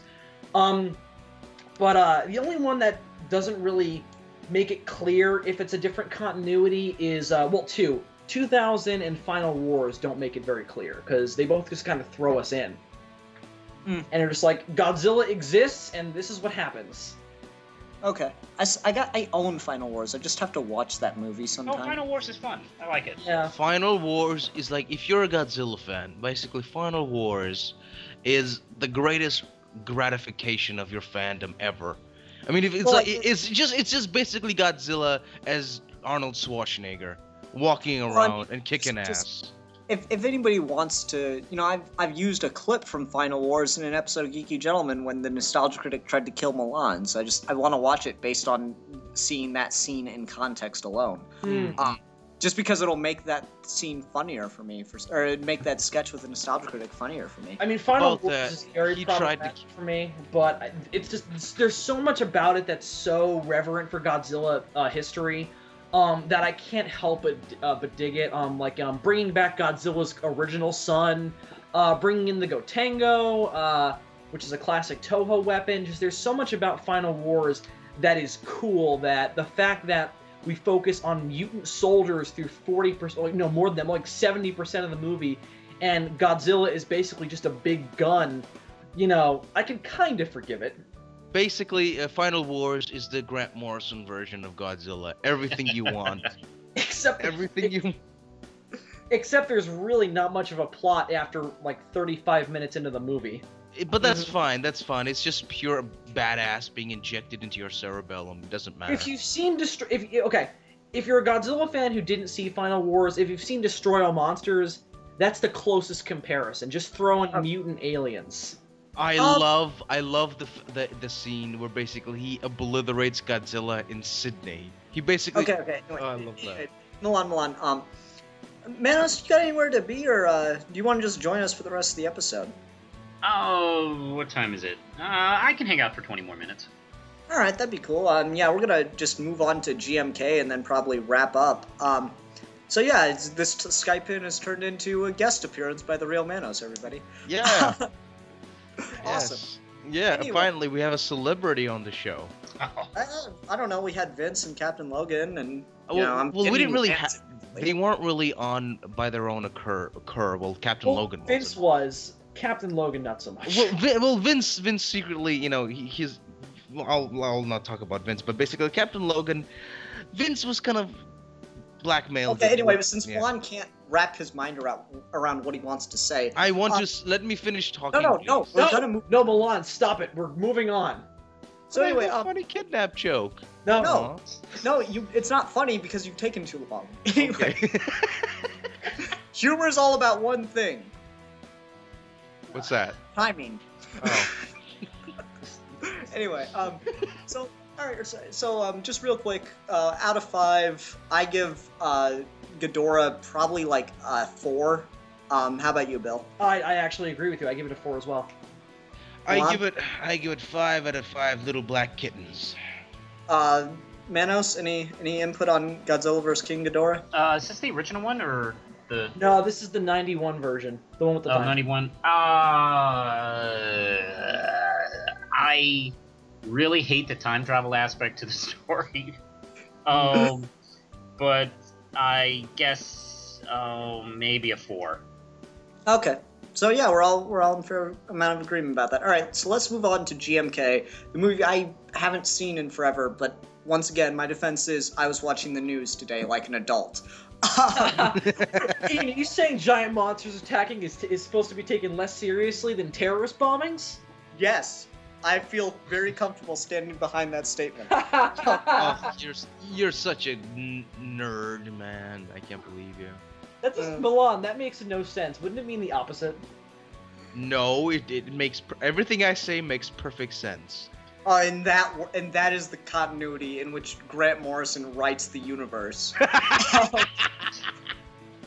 Okay, can we finally get into GMK because we keep like dancing around it? I mean, I liked the visuals in this. I talked about Ghidorah. The CGI wings didn't really work, and it's a matter of I don't know why it didn't work in that because they should have looked more believable, and they definitely didn't. My biggest problem with this movie, and I remember bringing it up, is King Ghidorah dies like 16 times. I think 4 by my count, yeah. My biggest problem with this movie plot-wise is that the Guardian monsters aren't the thing that kills Godzilla. Yeah, that really should have been the clincher because that's the whole build-up of the movie. Ghidorah really after Ghidorah absorbs the essences of Baragon and Mothra, he really should have been the one to kill Godzilla and not what's his name? Oh god, the general. Yeah. He's not a general. He's a major. Oh, okay. It doesn't matter. We're the military guy. No, but I know this guy's name. I just can't think of it. Anyway, so well, maybe you should have watched the movie today. Well, the father did. No, I know. That's one thing. I know GMK by heart though. That's the thing. I can't remember. Anyway, so Major Tachibana, excuse me, it was Major Tachibana. I had to think of his daughter's name first, and then I worked. Okay. Anyway, go on. Anyway, Major Tachibana is a really great character in the Godzilla universe because he takes the tack that a lot of the best ones do. He's got a personal connection to Godzilla. Godzilla killed his parents back in 1954. It's easy, but it's also very well explored because he doesn't wear on his sleeve like a lot of characters in the Millennium series do, who had loved ones killed by Godzilla. Like the previous film had a big problem with that. GMK, though, he doesn't even tell us about it until about 30 minutes into the movie or something. Like before that, he's kind of a typical general who or major, excuse me, who happens to hate Godzilla because Godzilla's Godzilla and he's got a weird relationship with his daughter. But, and I like that he kind of conquers his childhood fear of Godzilla by killing him. But given the fact that the plot of the Guardian monsters is more important than his vendetta, it still should have been Ghidorah. Or what they should have done is had Major Tachibana assist Ghidorah in killing Godzilla, which they seem to be trying to do when they have the drill missiles shooting at him. I thought that was a cool visual, by the way. Awesome. Oh yeah, definitely cool visual. It's like they just went into a toy store and found like a really kick-ass toy. It's like, we're gonna put this bitch on film. Exactly. But I think you can say that with basically any Godzilla film. With anything. Maybe. Yes, especially with the laser cannons. No, but I do like Tachibana's ultimate conclusion with Godzilla, but given the Guardian monster's importance, they still should have been the ones to kill him.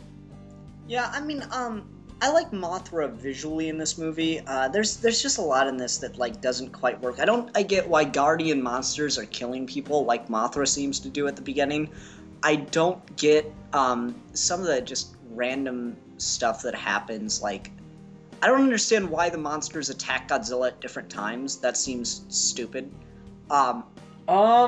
Well, I think they say at one point that they're based in certain regions, and when they're invaded, they come up. Okay. Well, that's why Baragon.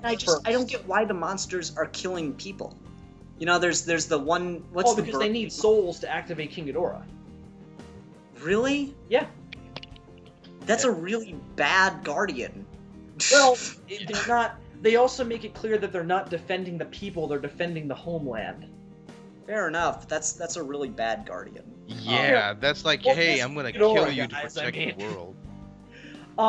What I find interesting about it is that King Ghidorah is basically, is the hero of this movie of his own volition. In the previous film, he was forced into it.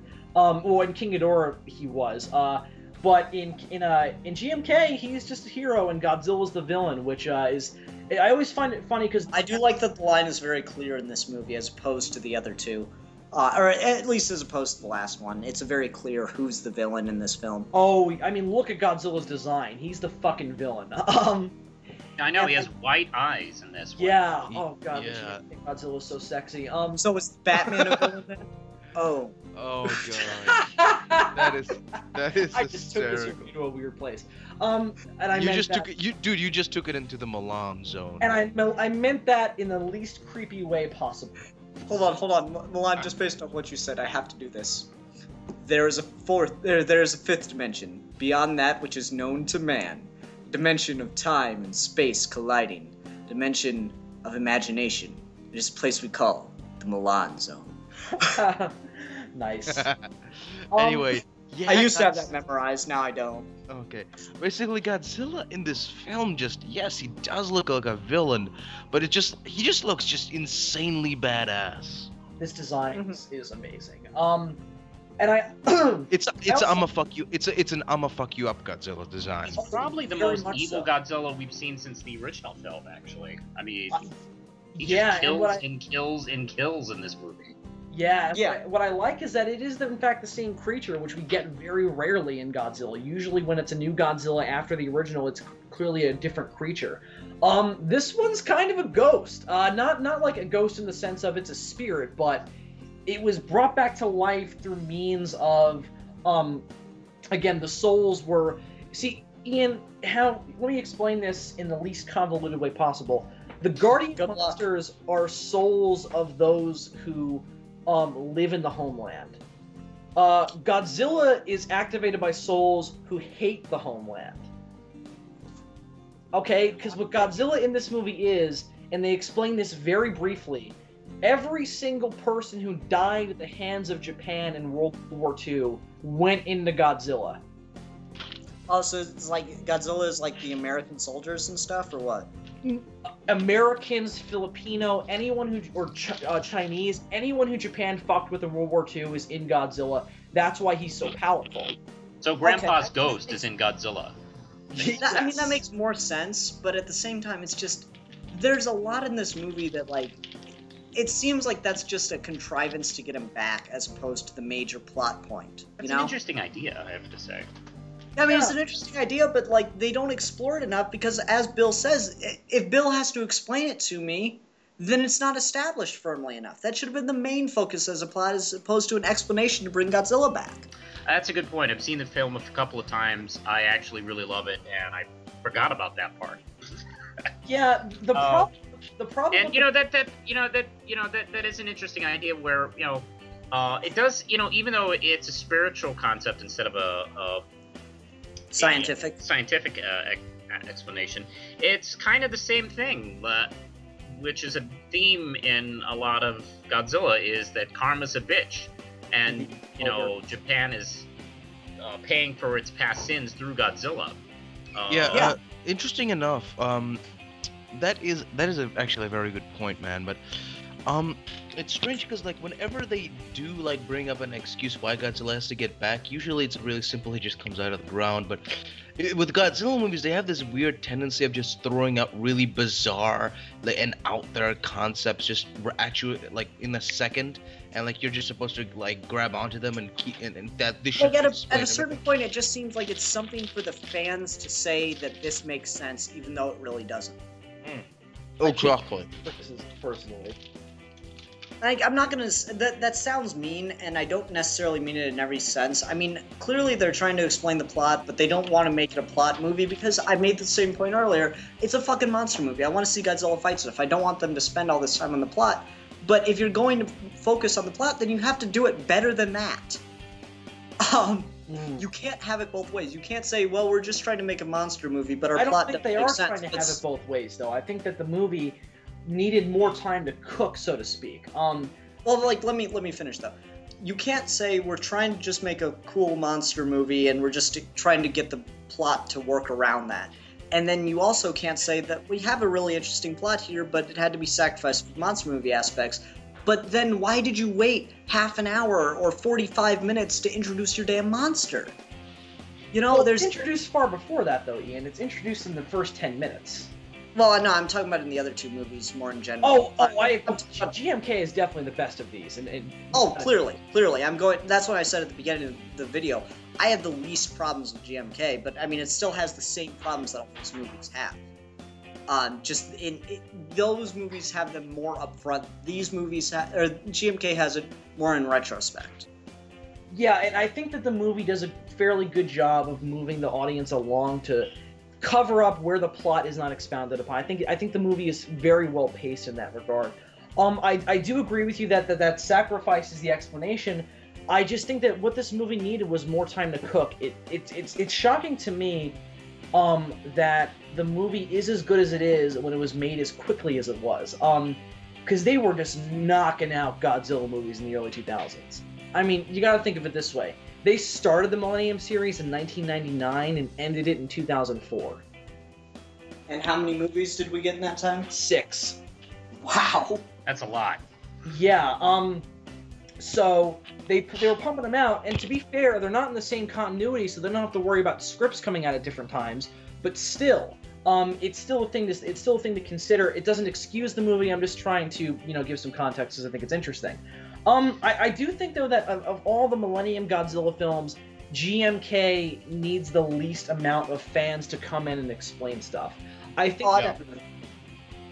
I mean, it doesn't need explanations. It still works, and I mean, it's got not necessarily plot holes, just plot contrivances, like all of them do.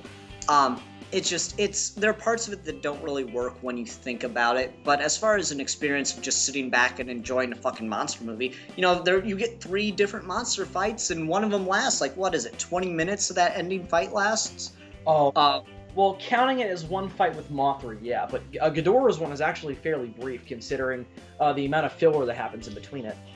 Yeah, I'm just saying, if you consider that final, Godzilla's last stand on Tokyo, Yeah, that it is a very long scene. I think that it should be. Yeah, I mean, it's not Tokyo, it's Yokohama. I don't care. Well, Every Japanese city, it's now Tokyo. The people in Yokohama care. You insensitive bastard. And they can leave comments on the videos telling me what a terrible person I am.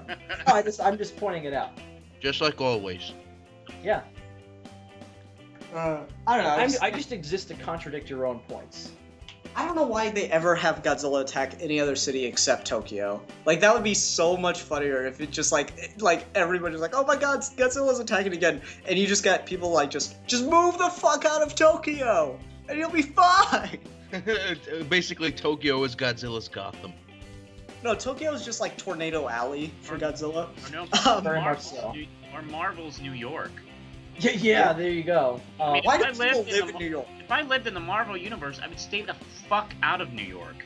I know. Why would you ever go to New York? I would be fucked. There's just so much crime that a billion superheroes cannot prevent any of it. Well, the city gets blown up every 3 months. Every time Marvel does a crossover, the city gets decimated. Yeah, and there's a crossover every 6 months now. So Jesus Christ. Yeah, it's fucked up. But let me just bring this up for the audience's sake, since I don't think you guys are gonna care. This movie is directed by one of my favorite monster movie directors, and that would be Shizuke Kaneko. Shizuke Kaneko did the 90s Gamera series, which I think is rivaling Godzilla. And especially its 3rd film, and if I was going to compare GMK to any other monster movie, I would compare it to Revenge of Iris. Just because the way in which they use mythology to explain the monsters' backgrounds and why they're showing up now, I think that's a good comparison. They're also just very similarly shot and such. But I always found that interesting. And when you watch the Gamera films, then you watch GMK, it is so obvious that it's the same guy. I don't know. I like the visuals in this, and that's the main thing I keep coming down on these. The visuals, you cannot debate them. They look good in every scene. There are problems with them, but those are problems that, you know, it's limits of the time have. And like my biggest complaint about GMK is that the biggest problem that King Ghidorah has visually, they shouldn't have, especially since they use CG for his goddamn wings. I don't know why they had a problem doing that. You know, maybe they were trying to shout back to old King Ghidorah. I don't know. I just thought it looked really bad. I just think it's because they didn't think of it. It was weird. I think maybe if they had put a little bit more money into the CG. Yeah, totally. It is going to look out of place. Because I'll be honest, like, you know, I think there's some things that I think CG is just a better choice. And yeah. I think King Ghidorah would be one of those creations that probably should be more CG or have CG. Yeah, I mean, like I think the because heads... he looks kind of silly up on strings. Yeah, and that was actually something I didn't mention in the King Ghidorah discussion. The worst shot in that movie is when Godzilla is banging him on the ground, Looney Tunes style, using his tail, because you can clearly tell that they're just lifting him by strings on his back. Yeah, whenever Godzilla lifts something, it always looks awkward for sure. Yeah, it's just like the motion, and it's weird because even with strings, you can get the desired effect if you just do it right. And you have the back end go up first, followed by the front end, and the back end go down first, followed by the front end. And it would look good. You should get a wave motion with action like that. And also, it does look a little weird when Godzilla does, like, slams another monster, you know, using their tail, I guess, as the handle. Yeah, it works better in the Millennium series because they do use CG more. I'm remembering a shot in Godzilla 2000 where he whacks a flying saucer and it actually looks really good. Mm-hmm.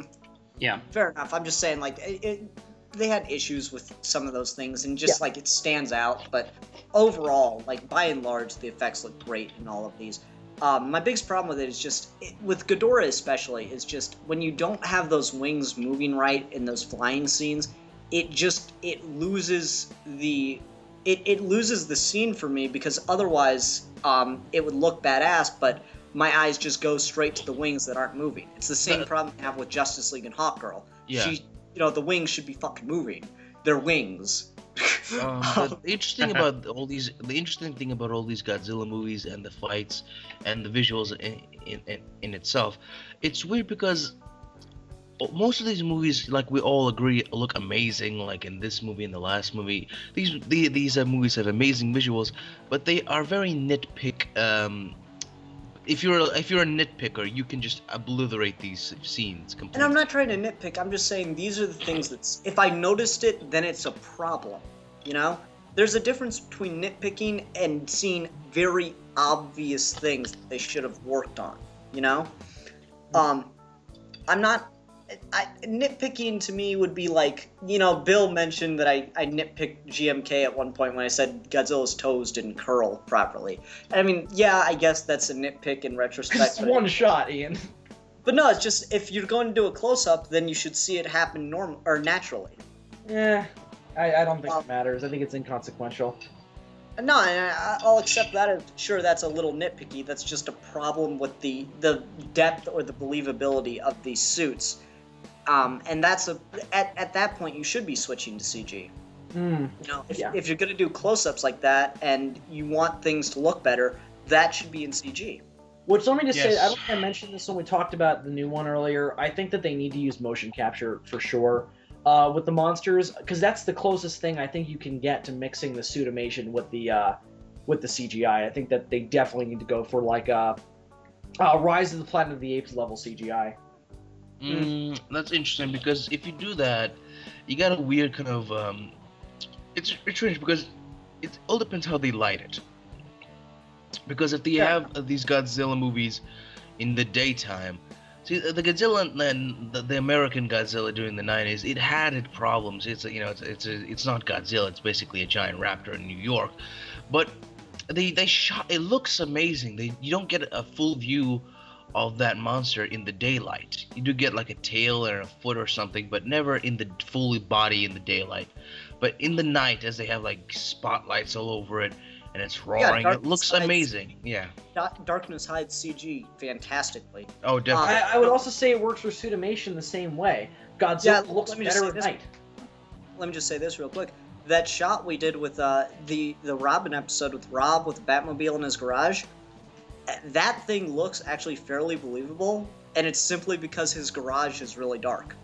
I was so happy that actually ended up looking really good, and it's due to the fact that his garage isn't like really well lit when he opens it. I have one more thing I'd like to draw your guys' attention to at GMK, and then I think we should wrap up because we're getting very long into this episode, and I don't have much more to say beyond this last point. There's a lot of American horror cliches in GMK that kind of bug me only because it's supposed to be Godzilla. And I'll point to three examples? Yeah, three. The motorcycle gang at the beginning, they're obnoxious teenagers riding around on mopeds, terrorizing the elderly, and then they get killed by Baragon. Yeah, that's a horror cliche. The thing about that, which just fascinates me, I love to see different cliches and seen from the perspectives of different cultures. Like I love to see like the Japanese taking on American-like cliches and American, cultural icons and seeing their own take on it, because it's basically seeing the moon from the other guy's perspective. Fair enough.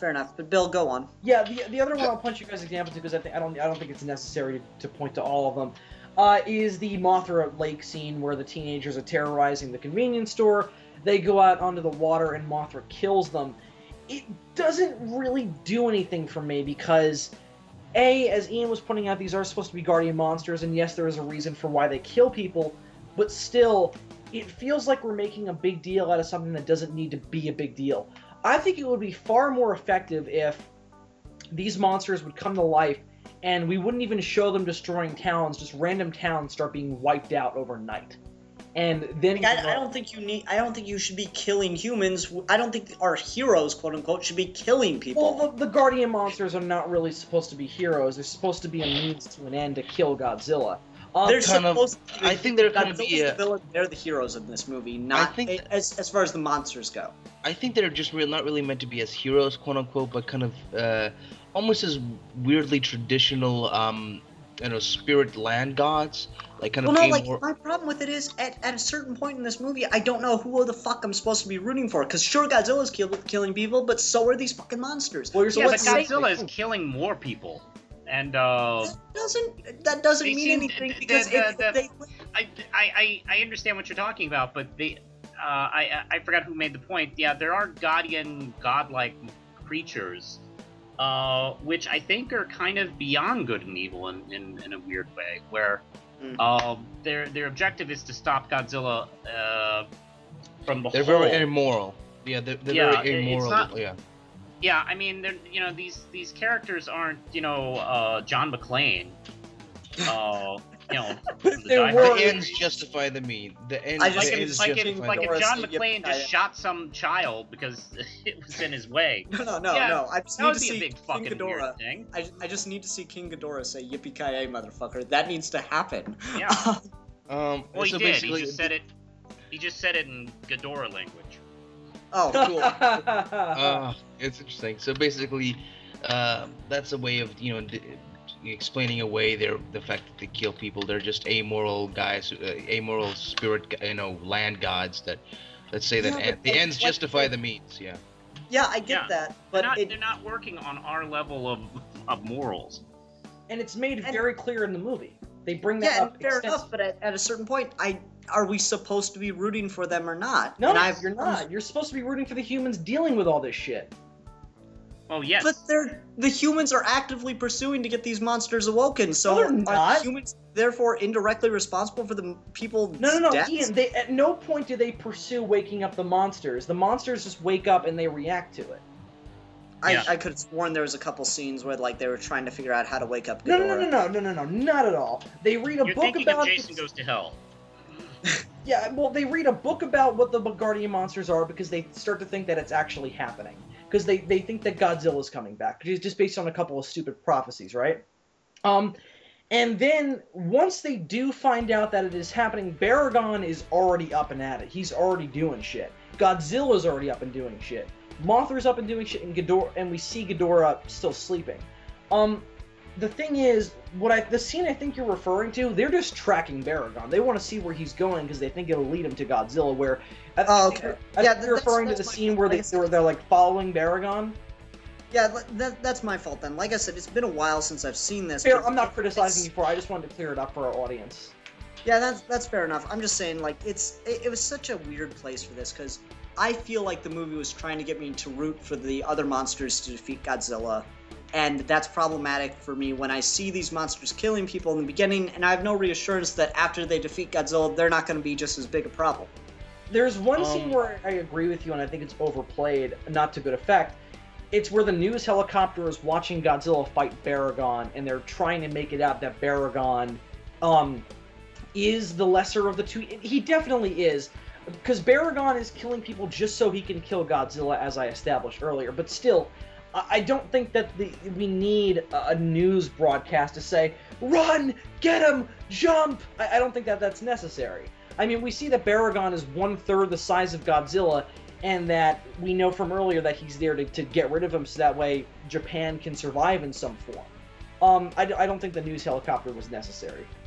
The weird thing about the 2000s Godzilla, because they keep rebooting the continuity and putting Godzilla into different situations and giving him different backstories, I kind of see that period of Godzilla's history as kind of the multiverse story, like the multiverse stories of Godzilla. Yeah, and Bill was saying that earlier. Yeah, I call it Godzilla anthology.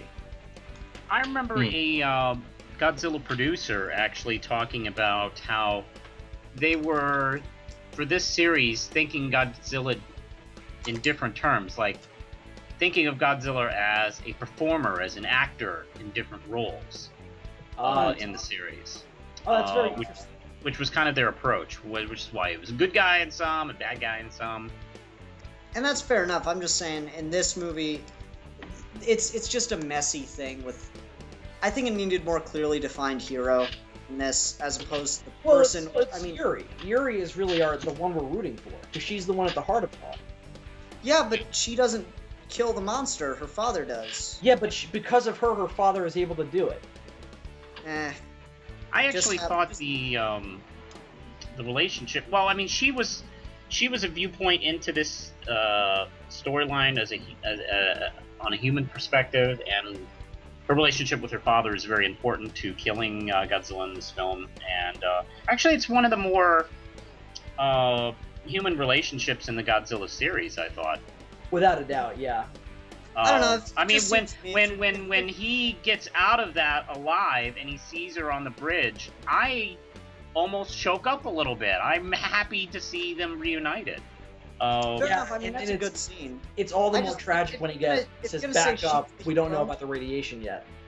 Yeah, if you're going to say she's the hero, I feel like she should have been the one to kill Godzilla directly. Yeah, but her father and her are very much so dual heroes. How? Choking him? Yes. She should hit Godzilla with her purse. Dies. She's a 100-pound reporter. No, she should go to the future and get King Ghidorah's corpse and then cybernetic it up and then come back in time. No, like a real female hero. No. Just make her grow. Just get a giant, growy ray. Oh and just have her fist fight Godzilla. Another thing about this movie, I love the fact just you actually see people get hurt. You see the damage that these guys do. You don't just see like a bunch of Japanese people running, oh Godzilla. You actually see people in hospitals, in the buildings that they crash into, get fucking hurt. And it's like, damn. And that's kind of weird way, like you can't really see, it all depends on what way you're looking at these things. You can't really see these guys, like these creatures as, heroes or villains, and just these titanic forces of nature that just don't abide by our rules, and we are but ants to them. Okay, let's be honest here. I mean, if they were to actually get into fights with Godzilla, there'd be so much collateral damage. You can't. I mean, in any war, no matter whose side is just, there's going to be collateral damage. There's going to be innocents killed. And I do like the film. I do like the fact that this film doesn't shy away from that. Actually, I think more than any of the battling monster movies in the Godzilla series that I've seen anybody really do. Yeah. Yeah, you guys. one thing I also, sorry, Ian, but I just They want to very bring- humanized. They humanize the victims, the population very much in this film, which I really like. Yeah, there's a lot of thought put point, into and we're gonna that. wrap up. And I like that because that's something that was in the original, and I'm glad that Kaneko, and he also wrote the script of this film. I'm glad that he brought that back into it because it's a very important part of the monster movie formula, and not enough of them do it. You've got to show what as Manos was saying, the collateral damage is.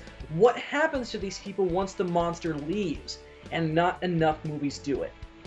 Okay. And I was going to wrap up with what Milan said, but everyone just kind of got their final thoughts out, and I'm really glad about that. That happened very naturally. I'm just going to project my final thoughts. As someone that kind of entered this hoping to get into Godzilla, I gotta say, I found a world, or a character that you can do a lot of interesting things with. I don't think any of these movies, plot-wise, did it enough for me personally. But I think that there's enough elements from each of them that it makes me interested in the character, and it makes me interested to see what they're doing with him in 2014. I will be watching that movie just based on this and just based on talking to Bill, and I think I'll go back and I'll watch the original film, which I've never seen. I'll do yourself a favor, yeah. Yeah, so just as someone that's never been a Godzilla fan, you know, always seen him but never gotten into him. These did generate an interest, even though I didn't particularly care for anyone in general in a major way. So it generated the interest, but I don't know if any of them is something I would consider really, really good. But maybe that's just me. But anyway, thanks Manos for Skyping in / coming / whatever this was. No problem. It's fun. Yeah, and guys, next week we will be discussing Mystery. In particular, focusing on whether or not it works better in prose or on film. But we'll talk about it, of course, in a more general sense, just because you kind of have to determine that question. So that should be exciting. So I'd suggest watching some mystery movies, and Bill, we're going to try our best not to turn that into a review of Sherlock. Oh, it's gonna be so hard. Right. Anyway, so until next time, thank you everybody for listening. And we are your Geeky gentlemen, and we will be discussing things. Goodbye. Farewell.